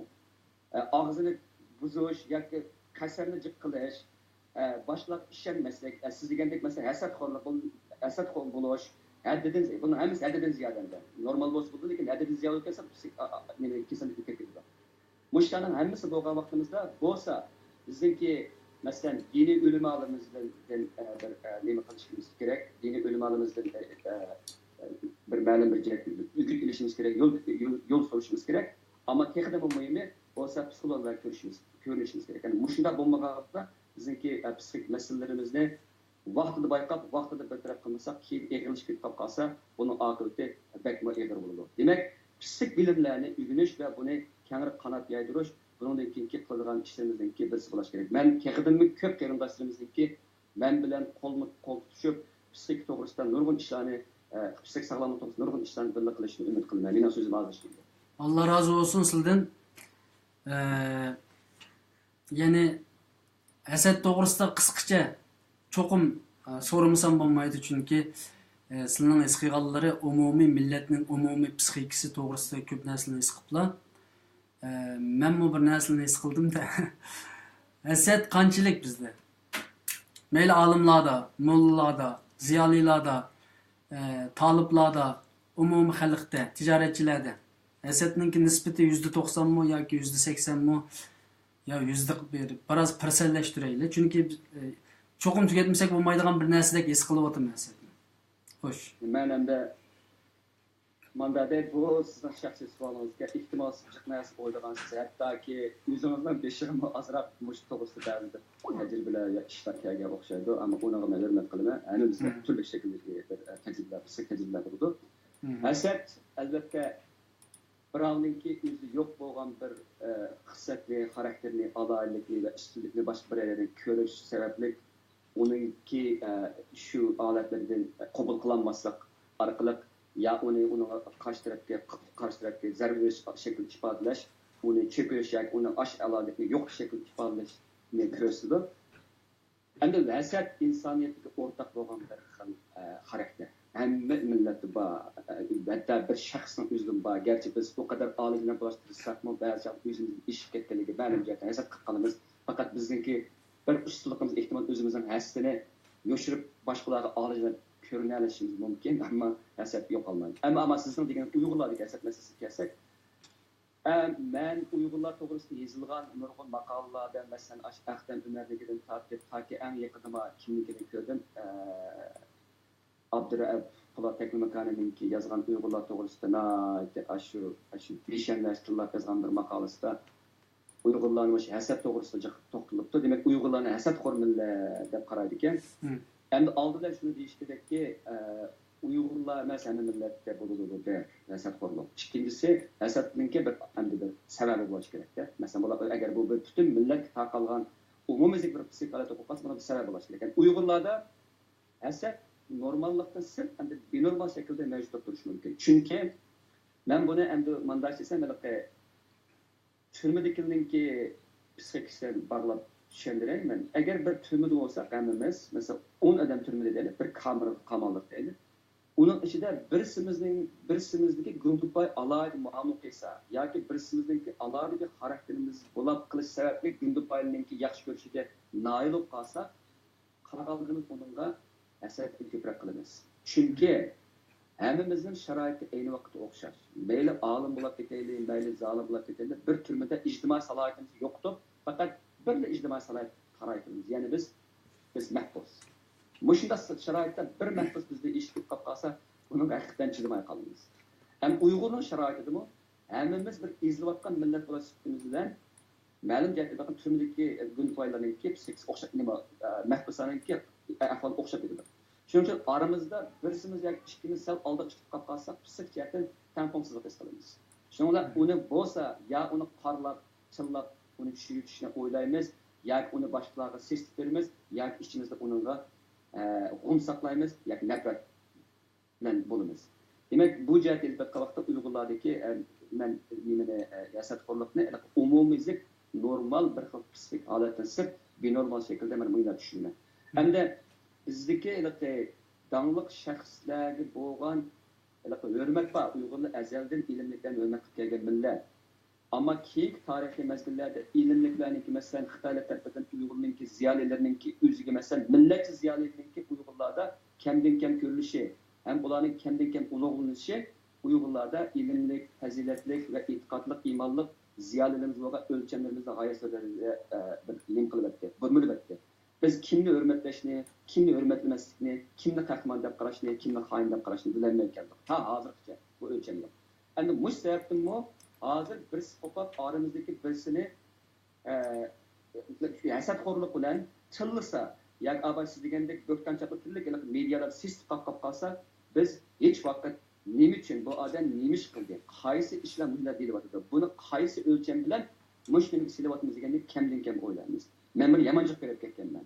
Shuning uchun birsi hasadxo'rlikning qurboni aylanib qolib qolsa, u boshqalarimizni shuning bilan uni orqasidan menib o'zimizdagi turli shakllardagi psixik bir ojizliklarimizni undan chiqarib olamiz. Birsini tillab olsak, masalan bir dangliq bir shaxsni tillab olsak, behuda o'zini tushunmaydigan, ko'rib boqmagan, faqat anglab olgan, xotira gap bilan tillab olib qolsak, biz xuddi o'zimizning psixik nimalarni stresslardan chiqib olgandek, xuddi biz bir cho'ng bir dushmanni tepib olib, undan qisos ilayotganda bir g'alish shakldagi bir xil shaqlanishga erishimiz. Benormal bir shaqlanishga erishimiz. O ayblanayotgan, qarlanayotgan shaxs nima bo'lishini chaqiramiz. Uning aqlining nima ekanligini biz o'ylash taqmas. Bu intayin xatarlik. Shuning uchun bizda bir boshni chiqarmak, bir boshning orqasidan ergashmak g'oyat zo'r darajada qiyin bo'ladi. Buningdagi texnik qiyin bo'ladi. Bu hasadlik emas, ya'ni boshqa nurg'un masalalar sababli shunday bo'ldi. Allah razı olsun. Buningki oxirini yana birozdan keyin tushiramiz Alloh xolisa. Ya'ni bu umumyuzlik bu bizdagi masalalarni ninki chiqish yo'lida sizlar qanchalik izlanyaptilar, qanday bir materiallar bo'lyapti yoki buni ma'rif sohasiga ko'rsatish kerakmi yoki bugungi avlod tarbiyalash bu jihatdan qanday qilamiz? Bu shaklda men Alloh xolisa birozdan keyin sizlarga so'z beraman. Men so'zni ustoz Sirojiddin Abdulaziz akamizga bersam, ya'ni asosiyatda muhojiratga Uyg'urlarningki masalasi to'g'risida ketyapmiz. Birozdan oldida muhojiratga Uyg'urlarning e'tiqodiy masalalar to'g'risida birozdan qildik. Masalan, shu Sharq Turkiston ulamolar birligining hamda mayli u 2 yil bo'lgan bo'lsin, 1 yil bo'lgan bo'lsin, qurilishi u mencha ancha muhim emas. Ba'zi narsalar bor, 1 yilda quriliblar nihoyat aktiv jiddiy taraqqiy qiladi. Ba'zi narsalar bor 10 yil, 15 yil qurilgan bo'ladi, ammo qarasa hech qanday qish qo'ldan chiqmaydigan. Shunga 2 yil bo'lgan taqdirdami hamda ism bu yerda cho'ng, ya'ni Sharq Turkiston ulamolarininki birligi, ya'ni Sharq Turkistondagi eng aqlli, eng dindor, eng lider insanlar toplaşkan orun deyin gap Şarkı Türkistan Ulamalı Birligi. Yani bu cəhətdə Uyğur xalqıga bolab muhaciret Uyg'urlarga yo'l ko'rsatishda nihoyat muhim bir rol o'ynaydigan bir jamiyat, tashkilot. Chet eldagi muhojirlarga nisbatan mazhab, mayli fatvo ishlari bo'lsin, diniy siyosiy yo'nalish olsun. Mesela bugungi kunda bizde bir cho'ng bo'shliq bor. Xalqaro diniy siyosiy qo'limiz yo'q bizniki. Yoki xalqaro siyosiy diniy qo'limiz yo'q. Mesela xalqaro siyosatda mayli G'arbda, mayli Amerikada, mayli Avstraliyada bo'lsin, dindarlarninki yoki diniy olim atalganlarninki ciddi siyosiy faoliyati, aktiv faoliyati bor, ammo arab davlatlarida, arab yig'inlarida bor. Ama ilman devletleri de, meyli kapitalizm sistemistik devletlerde, G'arb dünyasında dini teşkilatlarınki tesiri boşluk var oturda. Dünya Uyghur Kurultayı'nınki dini komiteti var ama şuna olsun inşallah bunundaki takım küçüyüp kala dep oylayımız. Sözüm kayıtıp gelsem, muhacirlar bu cihette mezhep, fetva işleri, siyasi yönlüş, ibadet şekilleri mesela. Çünkü ibadet şekli deganimizde biz Mahsum Hacimkan bilan bir yerga chiqqan vaqtimizda, yoki 2011-yil qarindoshlar uchrashishi bo'lganda, ma'lum bir yerga chiqib, aramizda rapiyat qilib namoz o'qiganlar bor, qo'lni bundoq ko'tarib va aminni jahran degan edi. Shu vaqtda biz bu Türk jamiyatida, Türk davlatida yashayotimiz Hanafiy mazhabdagi, ya'ni rapiyat qilmay namoz o'qiydigan, aminni maxfiy deb namoz o'qiydigan bir davlat yashayotimiz. Biz buni diqqat qilishimiz kerak degan edi.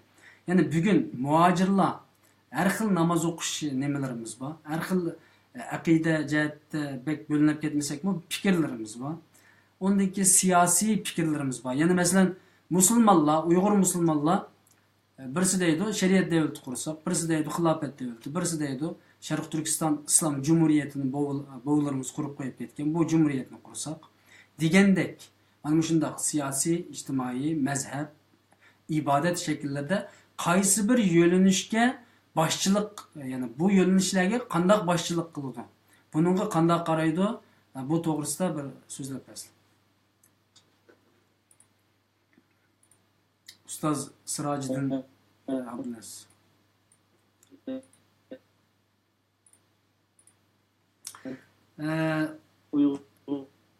Sizninki ovozlari ketib chiqyapti, chunki suratmi ketib qoldi.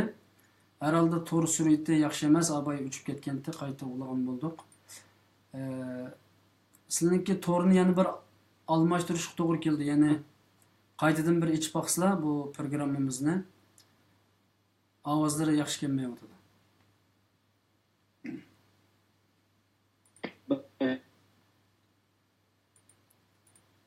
Xo'sh, men vaqtni tejashuvsidan birozdan keyin men yana nimaga berma? Ustoz Sirojiddinga berma. Alimcan efendimge qaytib kelsem, birazdan aldı bir qarindishimiz nima yozibdi, inkos yozibdi. Onun da debdi ki, bu biz yiziq ko'chashning o'rniga men Sirojiddin ustozga men yana qaytadan so'z berim birozdan keyin inshaalloh Alimjon ustozdan keyin. Yiziq ko'chashning o'rniga bu ikki xil yiziqni ishlataversak bo'ladi, ya'ni Uyg'ur yiziqi bilan bugungi Türk dünyası birleşmekçi bo'lgan Latin yiziqini birleşiltib mansaqmi bo'lamdi bo'lmam deb savol so'rabdi. Buningdan boshlaylik so'zni. Bo'ladi. Chunki tarixga qaraydigan bo'lsak, Uyg'ur madaniyat tarixida o'sha qo'sh yezib ishiltish an'anasi bo'lgan. Buni o'tgan qatimki programda deb o'tgandim. Hozir kompüter ortamida, ya'ni muhitida hem konizmden hem yazısını dil işletiş mümkün. Ama bu uzun müddet bulması lazım. Çokum bir millet bir yazısını tanlaş lazım. Ama bu malum ötkici baskıçta birlikte işlerse buldu. Yani hem konizmden hem yazısını işlerse paralel şeklinde işlerse buldu. Bunun da mesele yok. Ama mesela 50 yıl, 100 yıllık devamlı iki yazılı işlemen hiç doğru emez. Onun mutlaka keyin aslında yangi yazıp umumluk ketganda millet tarafından kabul kılınğanda, özleştirilgende bu koyuncuk aslında istiqbalda qilish mümkün. Bunun mundaq misalları var. Türkiye'de Türkler Latin yazığı ötkendiği için Osmanlı yazığını taşıp etken. Lekin hazır bu Türkiye'de Osmanlı devrine ait bütün eserlerini, kitaplarını yeni Latin yazığı küçülüş nimesi var. Faaliyetleri var. Mekteplerde, okullarda, üniversitelerin hepsinde şu kadınki Osmanlı yazıdaki eserlerini yeni Türkçe'ye, yeni Latin yazığı özgertiş faaliyeti elip verildi. Şuna bu arkalık bu medeniyet kopukluğunu, yani medeniyet üzüklüğünü el kırılı buldu.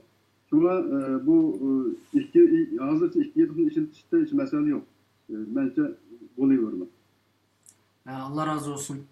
Yani bu abay deyiştik biz teraqqiyat bilan qandaq munosabati bor degan bir so'z bo'ldi. Teraqqiyat bilan asosiyatli munosabati yo'q deylar. Men shaxsan unga ancha qaytilib ketmadim. Yani bugun qarindoshlarimiz inkosda yozibdi bu kompyuter devri. Belki ma'tugin boshqa bir davr o'tirig'i keladi. Chunki teraqqiyot bu keyingi 20 yilda ajoyib biz yetishilmagidek darajada ilg'orlab ketib, hozir hatto teraqqiyotlar to'ngiltib qo'yilyapti. Mesela uçtuğun maşina, uçtuğun velosipedler yasalıb oldu ama insanlar hazır qo'llanishni xohlamay to'xtatib qo'yadi. Taraqqiyot ishib ketib, uni to'xtatib qo'ydi. Jamiyatga silish uchun biroz tutulsin deyapti masalan. Va yoki boshqa ilminitlar paydo bo'ldi, uni ishlatmay yoki har xil bano sabablardan. Ya'ni taraqqiyot bilan munosabatda yiziqninki bunu bir-biriga bog'lasak, agar foydasi bor deb qarasak, u siyosiy foyda bilan ijtimoiy foyda yoki ilmiy foyda birga kelgan bo'ldi. Bu to'g'risida qanday bir tushunchalar bor shuni deb o'tib ketsizlar. Bu Latin yazığının terakkiyatga moslashganligi haqida ba'zi tadqiqotlar bo'lgan. Bu qisman bor, lekin nihoyatda cho'ng salmıga cho'ng emas. Ma'lum yani zaman jihatdan vaqt jihatdan tejashda bu yangi yazımdaki foydasi bor. Bu terakkiyatga moslash jihatdan. Mesela bir Xitoy yazığının öğrenişine qancha vaqt ketadi? Ben en az 6 yıl vaqt sarflash lazım Xitoy yazığını öğrenish için. Lekin Latin yazığını öğrenish için belki bir hafta 10 günde öğrengilik bo'ldi. Bu aradaki vaqt meselesi görüldü bu iki farklı yazı içinde. Mesela Kone yazıkta, Arap yazığını öğrenişte burun 3 yıl vakit sarfladı Osmanlı baskısında, devrede, okuyucular. Ama cedditçi okullar işleğindeki bu yazığını öğreniş 15 gün yoki 1 ay içerisinde el boğan gel. Şuna bu yazığındaki terakkiyat noktalarında betkanda vakitlerin faydası var. Lekin o kompüter muhitida terakkiyotga to'sqin qilgan bir tarafi yo'q. Chunki bu Arablarda Misrda hozir Arab yazığı ishlatyapti. Lekin hamma yerda kompüter ishlatyapti. Nimada Misrda ishlatyapti. Eng muhim misal Xitoy, Yaponiya, boshqa millatlar bor buning. Mesela Hindistonliklarmi shu hind yazığını ishlatyapti. Lekin shuna bu terakkiyot masalasida roluna çoğuna varması lazım. Ma'lum rolu var ama lekin biz tasarrufanda çoğun narsa emas. Mesela Uyg'urlar yazıkda köçse, yazını özgert yazık ötse derhal xalqarалық taraqqiyot yetişip oldu degan gap yo'q. Bundan narsa bo'lmaydi. Ama vaqt jihatdan belki biraz yandır, qo'yizga nisbatan biraz daha vaqt jihatdan tejgil bo'ldi. Bu chet elda hozir ona tilini qo'g'dash harakati umumyuzlik ilib berilyapti. Bu ona tilini qo'g'dashga nisbatan masalan bugungi hozirgi Uyg'urcha yoziq masalasida buningga fikrlar qanday? Yazıqni qo'g'dash bilan ona tilini qo'g'dash ikki masala. Hozirgi masala ona tilini qo'g'dash masalasi. O yazıqni qo'g'dash masalasini biraz deb aytdim. Qo'yizaq bilan yazıqni birlashtirsa bo'ladi hozircha. O çokum ahırda derin tanlaş mezgili bağışı uzun vakit giden neyse. En hazırki Uygurların buluşturmaktan en mühim mesele ana dilini qo'g'dash meselesi. Çünkü Xitoy yakın yıllardan beri Uygur dilini marif seslilikten çıkarmadı. Marif desinde çıkırvetdi diyen gap, bunun keyinki evlatlarımızdan şu ana tilden mahrum kaldı diyen geldi. Ana tilden mahrum kaldı diyen gap. Çünkü Marif desimizde okutkan milyonlarca, milyonlarca okuyucularımız var, evlatlarımız var. Eğer bula Marif desimizde Uygursuna onlara Kıtayca öğütülse 10 yıl, 20 yıl içinde bu yaş okuyucularımız, öğretmenlerimiz Kıtayca öğrenip milli kimliğinden yiraklaşıp gidiyor. Şuna hazır en mühim mesele şu ana tilini kandak saklaş meselesi. Xitayning niyeti nayt elip biraz evvel Mehmet bin Allah Efendimiz dep etti. Uzundan beri bu uygun yok planı var. Bu devlet planıdır. Ve bu Xitay hükümeti bunun vazgeçkeni yok. Çokum uygunluğu yok mu ise bu rahatlanamaydan bir millet. Şuna muşunda bir vaziyette Uygurlar çokum özünün ana tilini kodak kılış lazım. Bu ana tilini kandak kodak kılmız degende bu çetenlikki Uygurlar aile marifini güçlendiriş lazım. Yani çetende nurgunluğun karındaşlarımız var. O ya bir olup çoğungan yaşlarımız var, ösmürlerimiz var. Bunlara ana tillerini yetildiriş için bunların çokum aileden başlap bunları ana tilde bitişimiz lazım. Bu ana til meselesini fakat çetenler demez, vatandı bu. Bu Uygur ailelerini bu cihette naitte milli enon östürüp ailelerinin bu anılara naitte çoğun bir vazifini yükleşimiz lazım. Yani ana tilde en hukuki mesele ana. Yani çünkü bu ailede küçük balığa tilini yükleyen anıdır. Şu anılar çokum özünün tarihi mesuliyetinde, milli mesuliyetinde baykap bu içe ballarını okutuş lazım. Her atana bir malum bulunuş lazım. Eğer Xitay Marif sistemisinden Uygur tilini sıkıntı biz ailemizde her bir ailenin her bir öğüne mektepte aylandırışımız lazım. O yerdeki ailedeki ana ata karınlaşanın hepsi birer okutucu buluş lazım. Bu şunda kalan vakitte ana tilini kodak kalalayımız. Çünkü ana tilini kodak kalan vakitte milletimizi kodak kalalayımız. Milletini kodak kalan vakitte kendisini ümitine karayalayımız. Dinimizden kodak kalalayımız. Biraz evvel emtimine ala diyendek ümitsizlik nayeti evir bütün millette bu ümitini çokum yetildirişimiz lazım. Biz bunu çetrendeki ziyaliler ve siyasiyonlarımız çokum özündeki faaliyetleri bilen halkta ümit verişi lazım.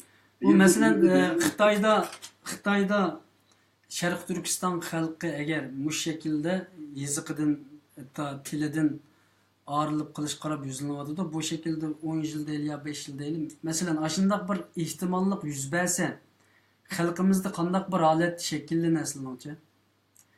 Yani biz Uygur halkı Uygur ayrılıp kalan deken milli kimlikten ayrıldıgan gap. Milli kimlikten ayrılgan deken bütün millet Xitayca sözüsünden bulundu diyen gap. Lekin Xitay til tügendeki milletin tügedi diyen gap. Buna bu til mühim ve çokum bütün hazırki halkımızdan bulup ziyalilerimizden, siyasetçilerimizden belirli bir vazifesinin şu ana tilini kodak kılışı, milletini sağlak kılıç buluş lazım.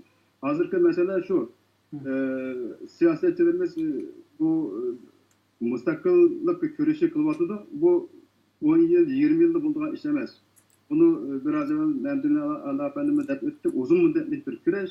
Ben bu şuna deymen, bu 100 yıllık belki 200 yıllık küreş oluşu mümkün. Bu şunda uzun bir tarih baskıçta yani uzun bir mezgildeki bir küreşte en mühimi milletin sağlık kılışı lazım. Milletin sağlık kılışı için anlatın çokum anlatın sağlık kılışı lazım ve bunun için bu yani her bir Uygur bir okutçu uluş emniga yetilişi lazım. Bu hazır çetenlerde karındaşlarımız özüydün teşkilinde nurgun Facebook gruplarını kurdu, toplandı kurdu. Avustralya'daki karındaşlarımız özallı mektep geçip hazır yaş ballarını, ösmerlerimizin ana tilinden terbiyelevatdı. Amerika'da mı şunda, Türkiye'den bu ana evcet yaptı. Bu Avrupa'da mı şunda kullanıldı hazır. Nahit dolkun payda oldu. Ana til terbiyesi hakkında. Ben şunu tepki kılmayı ki bütün ziyalilerine, siyasetçilerimizge bu birlikte gelgen sistemlaşkan bir halkaralık internet tor mektebi kuruşumuz lazım. Ya bu bu memleketteki marif sisteminin marif sistemisi bilen dünyadaki ilgar marif sistemini birleştirgen asasda yeni bir internet tor mektebi kurup çıkarırsak bu internet arkalık dünyanın kayardı bolsun herkanda bir yaş ösmür balımız internet kiriş arkalık o yerde özünün ana tili marifini alalaydı hatta ana tili bilen o yerde ilim tahsil kılalaydı. Allah razı olsun. Nayeti yaxşı bir plan boldu bu.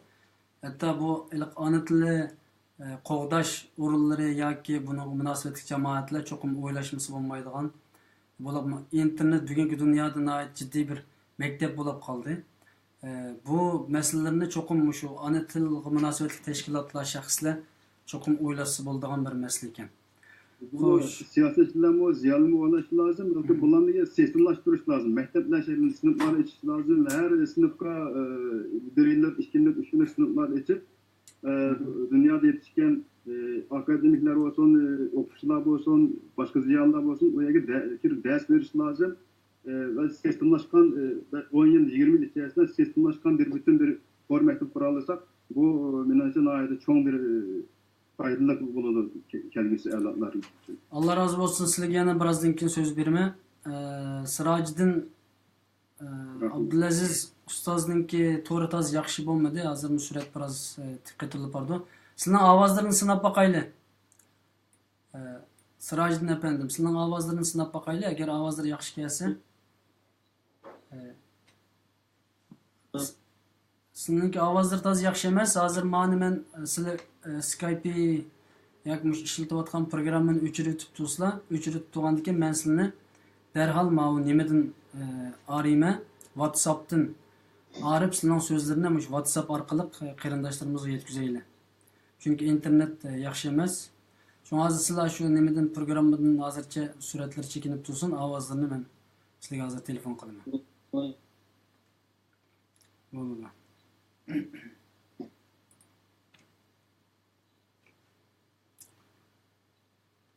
Mana nimadan sizlar chekinib tursizlar? İnternet remote qilinib o'tibdi ekan. Hozir kim o'yda.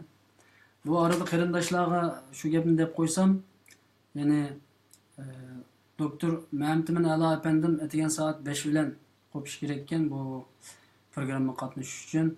Şun bugün ciddi bir fidakarlık gösterdi. Allah razı olsun Mehmetmin Ala efendimden. Çünkü bu Avustralya vaktimiz bilen bizden vaktimiz taza bille nim kılanmay kaldı. Şu her ketim programı kıysak biraz capa çekip odadı. Şuna olsun emmeylen bir dua kılımız şu kolumuzdan kildiğin dua kılış bu andaki. Ben Sirajiddin efendimle ayrı telefon kılıvatım he. Eğer telefon olansa çünkü vaqtni bir yak berib qo'yadi. Ustozga haqsizlik qilgan bo'lib qolmaydi.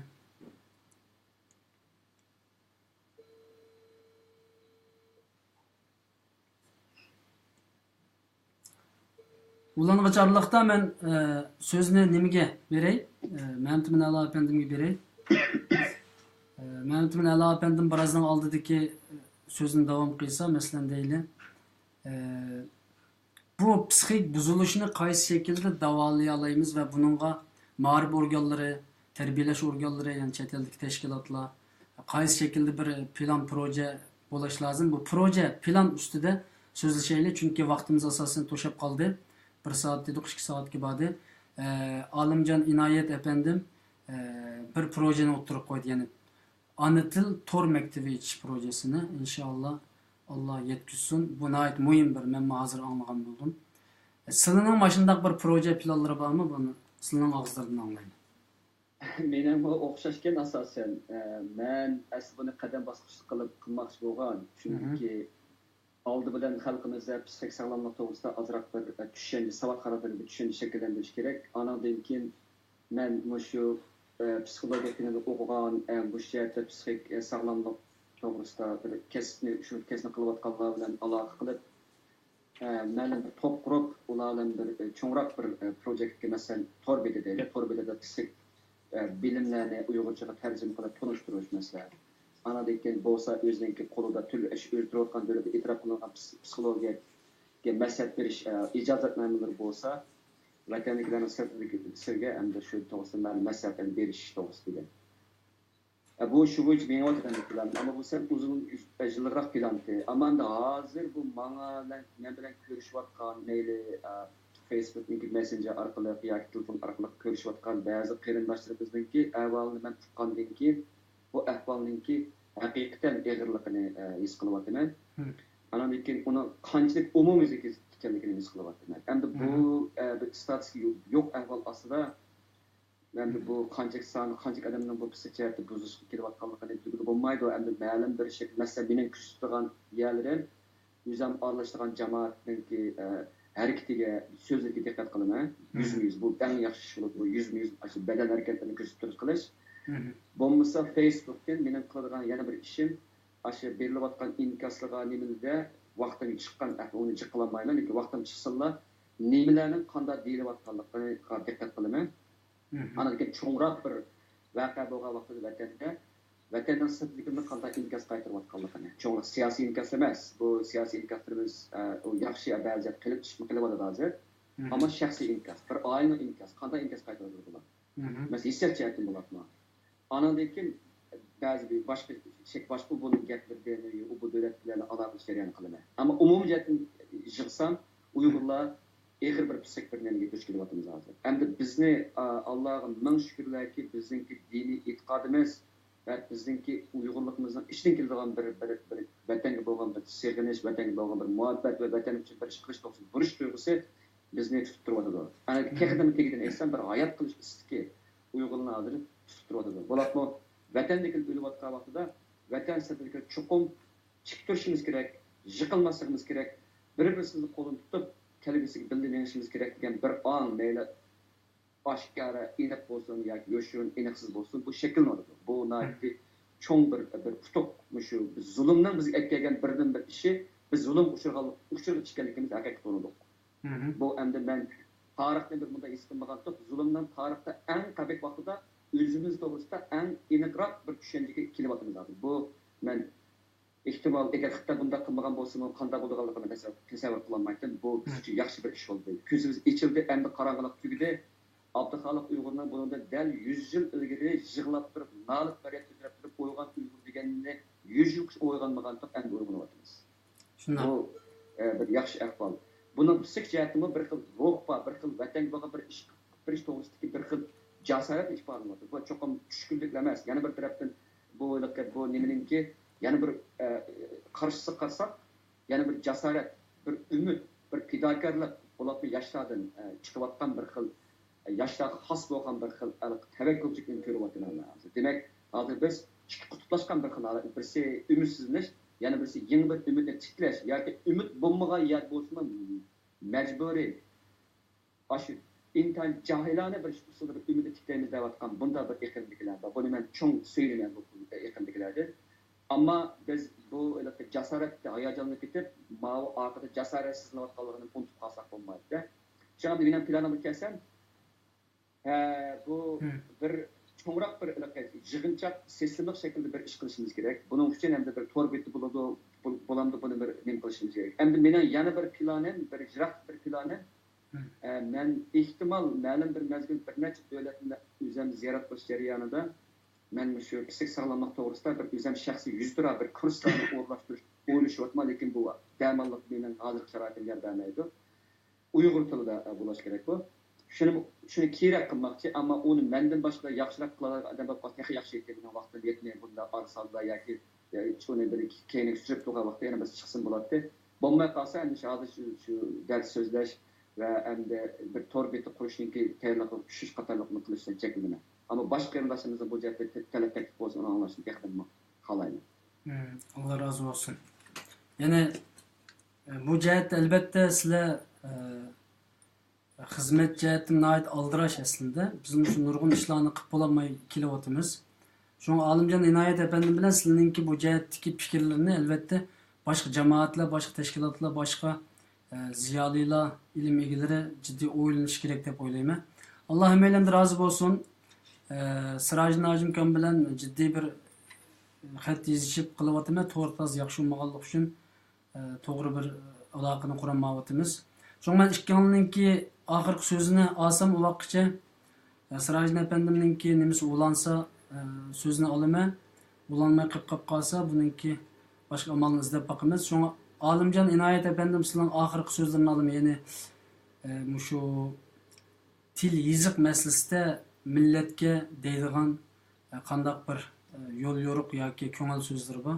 Buni anglab boqay. Benim qarindoshlarımga deydigan gapim şu. Ümitsizlikka tushmaydi. Ümitsizlik nihayetde ağır felaket kültürüzge. Çok ümit buluşumuz lazım. Milletimiz nihayetde çoğun bir millet, uluk millet nihayet tarihi nihayetde uzun tarihi ilgili millet. Asanlıkça yok hak etmeydi. Ve bu milletle çok sağlak kalırız ve ümitsizlikka düşmeyi çokum bu ana Müslümanların avazlarını alayım. Konuyu alırsak ve tarih çokum bizge bir fırsat verildi de qarayman. En ahir dediğine gittim. Ana tiliga sahip çıkışımız lazım. Yani iyi çıkışımız lazım. Ana tilini konuşmamız lazım. Bunun yaş ösmelerimiz nihayet mühim. Bunun siyasi teşkilatlar ve çevrelerdeki ziyalılarımız bunun siyasi teşkilatlar bunu nihayet uyuşturup bir teşkillik aldan şu yaş evlatlarını bunun çevrelerdeki yaş evlatlarını ana tili boyunca terbiyeleş meselesini çokum bir planga kirgizip gün tertibine gelip planlanan beşiğe koyuşumuz lazım da qarayman. Köp rahmet. Allah razı olsun. Rahmet etmem. Rahmet. Rahmet etmem. Sağ olun. Sizlarga köp rahmet. Vaqtning ichidan vaqt chiqarib qatnashib bergan bo'llar. Men Sirajiddin ustozni Skype orqali boshqa shaklda aradim. Hozir ovozimni anglayotdi. Yani muhaciretdeki Uyg'urlarninki chet elda to'g'ri bir e'tiqodda, to'g'ri bir yo'linishda, to'g'ri bir mazhab, to'g'ri bir ko'z qarash, to'g'ri bir faoliyatda bo'lish uchun yani Uyg'ur ulamolar, ya'ni Sharq Turkiston ulamolar birligininki roli qanday bo'lish kerak degan bu savolni so'raydim, ammo abay o'ylanmadi. Mushning to'g'risi biroz qisqacha to'xtalib bersa, uningdan keyin men oxirgi so'zni olaman. Mushningda sizlar bir shu Sharq Turkiston ulamolar birligininki muhaciretdeki Uyg'urlar orasida qanday bir xizmat rolini o'ynaydi, mush to'g'riliq bir to'xtalib bergan bo'lsa. Sizlar ovozlar anglayotdi. Biraz avazda söylettiğiniz bes oldu. Herhalde sözlügenler ayet sözlüdü ve noktada. Hazır bu çeteldeki muhaciretteki Uygurlarınki meyli itikadı olsun, meyli siyasi vaziyeti olsun, bu kelgüsü için biz nihayetidir yaxşı umidlik yapardık, bir umidden kelgüsü karşımız lazım.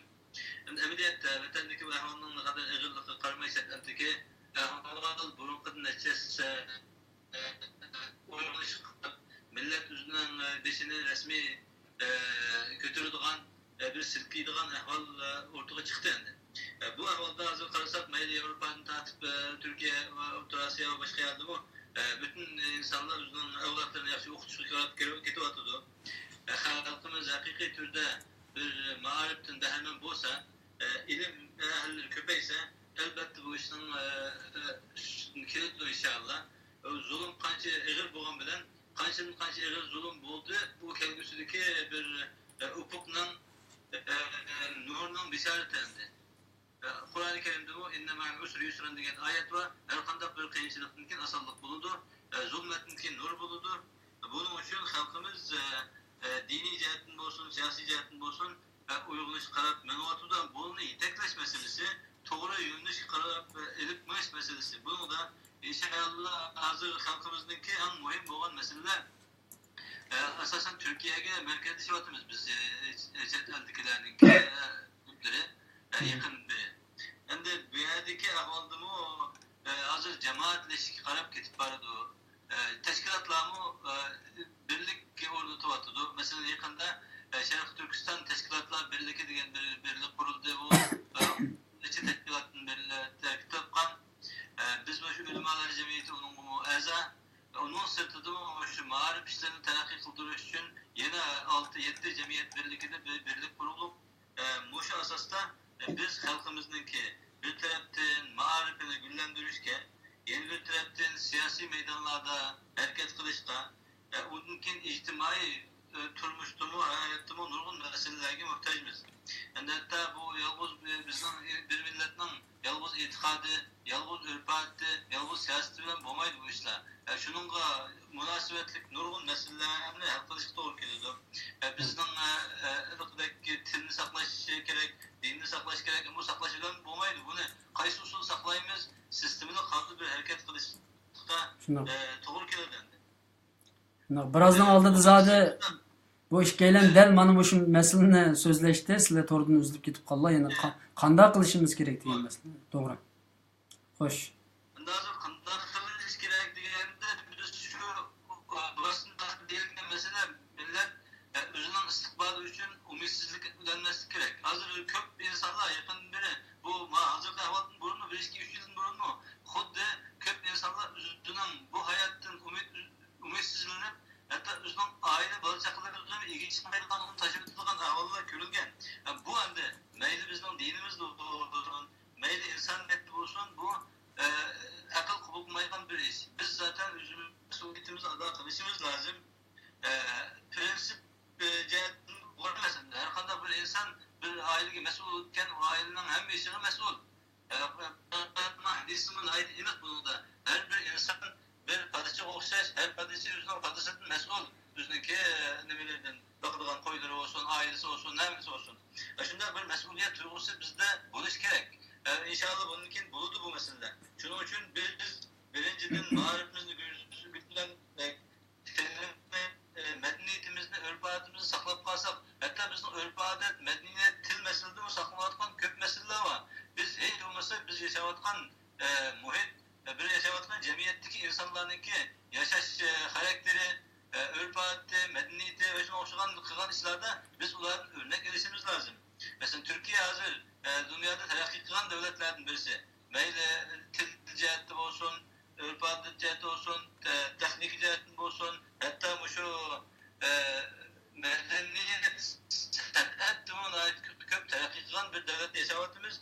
Biz yüzümüzden medeniyetimizle, örf-adetimizle, şundak bir sanat arkalı, televizyon, tiyatro arkalı, film arkalı, bir akartış için hareket kılışta en ciddi boğan bir mesele. Azı karasak şu sahelerde mi o? Yetişkin adamlarımız ait az. Yok diyerek. Bu mesele için biz ciddi hareket gelip zaten bütün boşluklarını hemen doldurup kendisi de biz mükemmel bir milletimizde. Hakikaten biz millet dünyada tarih yaratkan dünyanın ülgü olan milletler. Meyli ilimde olsun, meyli medeniyette olsun, başka halde olsun. Yani şu biz esli altımızda kayıta esli keltiriş için özümüz o vatanın müstakillik devletini kayısı şekilde kuruş, şeriat devleti kuramdı, başkaları kuramdı. Bu mesele hazır biz başka tutulgan meselelerine biz şu devlet kuruş baskıçılık kayısı usulü yetimiz bu baskıç karakterlik meseleler. Bunu ciddi halde oynadıgan, ciddi halde hareket kıldığan bir ahval dendi. Şu sefer yeni gepni uzatsam belki uzarak etti az 2 saat meşgul ettik halkımızın mu sabır taktı tügüdü. Şunun için gepni hulasılasak hakikaten biz yeni bir muhim olan mesele hazır biraz oturup çıkış lazımdı. Xuddi Uygurlarda chet elde Türkiye başka hiç kandak bir zemin kalmagandek bir halat şekillenmedi. Bilmedim bu düşmanın oyanları mı? Ya ki bizden aşağı ahval mı? Hatta elakada bir yerde oğlu diken Arabistan'da tutuş başlattı. Mısır'ın bir ay vardı degen de sözcü şekilde burun tat boğan Mısır'ın ahvalının başında gepleyen başlangan. Bu Arabistan'da mesela hiç kandak burada iş yok. Hem Arabistan'da Mısır'da bir olan ahvalının aynısı buluşu mümkün emez. Çıkı işinin vaziyetinden, siyasetinden, kanunun şeraiti okşamaydı. Bir yer turbatkallar, kanunluk turbatkallar, hizmet kılvatkallar, şirketli işlevatkallar. Okuyotgan o'quvchilarni desakmi, o o'quvchilar davlat o'zi sirtdan o'quvchi sifatida taklif qilib kelganlar bular. Bularni unda qolgancha tashkil beradigan yoki yetkazadigan ishlar bo'lmaydi. Shuning uchun biz bu rahimda ahvolni nuqtasini merkezleştirmesinden biz dünyaya içilişimiz, şu bekinlik işimiz, biz her kanda devletinin, her kanda bir teşkilatının, her kanda milletinin işkini çıkışımız ulanın hem dini hem insani mesuliyetini tunuş için ulanı esnetişimiz lazım. Ulanı adı verişimiz lazım. Şunun için biz imkan var. Bir yer yığılıp bekinmecilik haletten dünyada tarkıladıgan eşildiğin bir halet buluşu lazım. Hem yana gapni yığınacak olsak, hem meyli bunun da ülmalarının muhud, ülmalar teşkilat sübütüde, yani şahsi sübütüde, umum milletin bir partisi. Bunun da okşaş bir mesuliyeti var. Muşu mesuliyetini öz layıklı adra kılışka, biz teşkilat sübütümüzde hareket kılıvatımız, bununkin inşallah bu işler yaxşılış qarab mağdu, hatta bizden otentik bulayotgan bu zulümü bu şekilde bunda devam kılışı mümkün emas. Aman bir gün bu özgürdü. Biz tarih qarasak tarihten ders edişimiz lazım. Hatta Musa Aleyhisselam'ın davrında Bani İsrail'in 5. gün kelgen Fir'aun şüphede Bani İsrail'ini izip onunki ellerini hemen yokutup ayarlarını koygan şu vakt. Yana şu bütün ümit üzülgende Allah'ın ümit üzülmeyi İddia Musa Aleyhisselam bizden az kalkılan Fir'aun'un üstünde galip kılıp Allah Fir'aun'u şu Nil deryası da galip kılan. Bu ahval her kanda insanlığa umumlaşışı mümkün. Allah razı olsun. Bu ümitsizlik emez. Şu sebepten bu meselede bizdeki kelgüsü karta ümitsizlikini taşıyarak ve prensibi önce sistemini kaldı meyli dinimizni, medenimizni, örf-adetimizni, tilimizni saklaşka biz hareket kılış hem umum yüzlük bir birlik hasıl kılış. Cemaat şeklinde lazım. Bu vakti de işlerimiz inşallah oңuşluk karabmadı. Allah razı olsun. Ahırda suretini görebilsek mi ama nayet güzel bir sözünü anladık. Güzel bir plan. Zaten bugün 3 leylenden 3 tane plan oturup çıkan buldu. Allah'ın rahmetiyle. İnşallah bundan emmeyle kol tıkmasak mı? Mesela bunu çokum kılış sahipleri, şu işten ilgileri çokum bunu kılır dep oylayma. Alimcan İnayet Efendim dedi ki bir Tor ana til mektebi, yani internette bir ana til mektebi kuruş. Ondan keyin Mehmet Ala Efendim mi? Yani psixik cihette bu Tor dünyasının faydalanıp bir mağarip hizmetlerini küçeytiş. Aslında özlerinin kim ama şu bekinmeçilikten ornumuzdan turuş. Birazdan aldı Mehmet Ala Efendim de degen bu bekinmeçilik meselesinin ki biraz eğirliğini uyguladı. Allah razı olsun. Mehmet Ala Efendim'nin ben en ahırlık sözünü alsam, onundan keyin programmani oyoqlashtirsak deb o'ylayman. Aslında saatlerce sizlarning so'zinglarni anglashimiz kerak edi, ammo vaqt munosabati bilan misha to'xtashga majbur bo'lamiz, ammo oldimizda kunlarda yana Alloh xolisa, Alloh nasib qilsa programma ilib boramiz. Xo'sh, Mehmet Ala Efendim. Rahmat, enem biz men de ma ko'rmanni soatlar zerikib o'tmaydi. Mening oxirgi gapim men xalqimga sabr tilayman. O dini cihetteki, dini noktadaki sabır, hem psikoloji noktasında sabır. Ben bugün psikoloji noktası sabırga köprek to'xtalib, psikoloji to'xtalib. Sabır insandaki o'zi kontrol qilolmaydigan yoki boshqarolmaydigan, o'zi ta'sir ko'rsatolmaydigan hozirgi reallikni qabul qilib turib, kelgusi bo'lgan ishonchini unutmaslikdek bunday psixologiyani ko'rsatadi. Endi sabrda bizningki ortiqchiligimiz bor, kamchiligimiz bor. Men Uyg'urlardan shu narsani tuvanchilikdan o'tinamanki, o'zimizni sevmasak, bizni hech kim o'zimizni sevgandek sevmaydi. Millatimizni sevmasak, hech kim bizning millatimizni biz sevgandek sevmaydi. Biz o'zimizning ishiga kuyinmasak, hech kim bizning ishimizga o'zimiz kuyingandek, kuyinish kerakdek kuyinmaydi. Shunday bir g'oyat zo'r bir talabning oldida Uyg'urlar cho'nqur sabr qilish kerak. Bu deganim zulmni qabul qilish kerak deganim emas. Bu deganim zulmga qarshi turmaslik deganim emas. Bu deganim zulmga qarshi turish kerak, zulmninki mahiyetini, rezillikini etiş gerek. Hatta canını bunun için pida kılış gerek. Ama şundan bir vakitte özümüzün acizliğini etiraf kılışımız gerek. Bu acizlik herkesin bizimki özümüzden nefretleşimizge, özümüzde taşıyışımızga sebep olmasa gerek. Sabırda biz hem üstünlükümüzde bilip turmiz, hem özümüzün acizliğini bilip turmiz. Hazırki vakitte biz tarixning har qanday vaqtida kerak, küçük bo'lishimiz kerakda, ammo eng ojiz o'ringa chiqib qolyapmiz. Eng past o'ringa chiqib qolyapmiz. Shuning uchun men bu sabrni deyapman.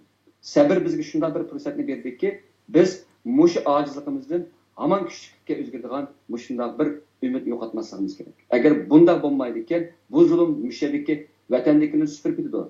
Unisiki xuddi faşist tushunchanga bir shikatni oldi degandek, endi diqqatni chet elga qarataman dedi. Buni texnik kuzatyapmiz qanday qiladi? Bununki şapsi hem bunun talafiti chet elga kelishi mumkin. Buni tayyorlab qo'yishimiz kerak. Ammo bununki eng bir narsa o'zimizni suyish, kelgusimizdan umid uzmaslik, hem hozir ishlarga sabr qilib turib, hamon o'zimizningki yo'limizni dasturib ma'nolarga ishonishimiz kerak. Meni deydiganim shu. Allah razı olsun. İnşallah yana kelgusi zamanlarda ustozlar bilan, doktor, profesör, alimlerimizler bilan programmamizni yana inşallah kelgusi zamanda o'rinlashtiramiz. Bugun meni ait yaxshi fikrlar, yangi fikrlar, güzel planlar o'tirib tushgan bo'ldi. Ustoz Sirajiddin Najimga va ustoz Muhammadmin Ala efendimga va ustoz Alimjon Inoyat efendimga ko'p rahmat aytaman. Allah sizlardan razı olsun. Allah xizmatlaringizga muvaffaqiyat ato qilsin va bizningki programmamizni zerikmay ko'rgan o'sha ko'rurman qarindoshlarimizdan Allah razı olsun. İnşallah bizning bu suhbatlarimizning cho'qim ham bahrlash ko'nikisini besib dunyodagi uyg'ur qarindoshlarimizga taqdir deb o'ylayman. Abay men mush bir misolni demoqchi edim. Hozirgacha men mush suhbatni boshlagan bir qancha jarayonda qarindoshlarimizga bir narsani anlatolmay kelyapman. Mush ham bahrlash ko'nikisini 1 sekund vaqt ketadi. Ammo shundoq da'vatimiz, ammo buni qildiganlarni ayt oz chiqyapti 50-60-100. Demakki uyg'ur xalqimizda psixologiya jihatdan yani bir odamningki gapini yeyish va yoki qo'llash, destaklash, bir manfaat berish masalasida masala intayin ig'irkan. Alloh xohlasa oldimizdagi kunlarda yana bu psixologiyamizni qanday o'ngshash, ya'ni mijozimizni qanday o'zgartirish, royilligimizni, nadonligimizni qanday o'zgartirish to'g'risida davomli programma qilamiz. Alloh hammadan rozi bo'lsin. Alohida so'zinglar bormi? Hurmatli mehmon. Rahmat Sayın efendim. Yine bununki yine köprek bu kıl sohbetlerini elip baramiz. Halkımızga faydalı olur deb o'ylayman. Ko'p rahmat. Hammalarga iyi günler. Sizlarga ko'p rahmat. Allah razı olsun. Rahmat, hammalarga rahmat. Bo'ladi. Alloh omonat demsa. Programmamiz mishada yaklaştı. Assalomu alaykum.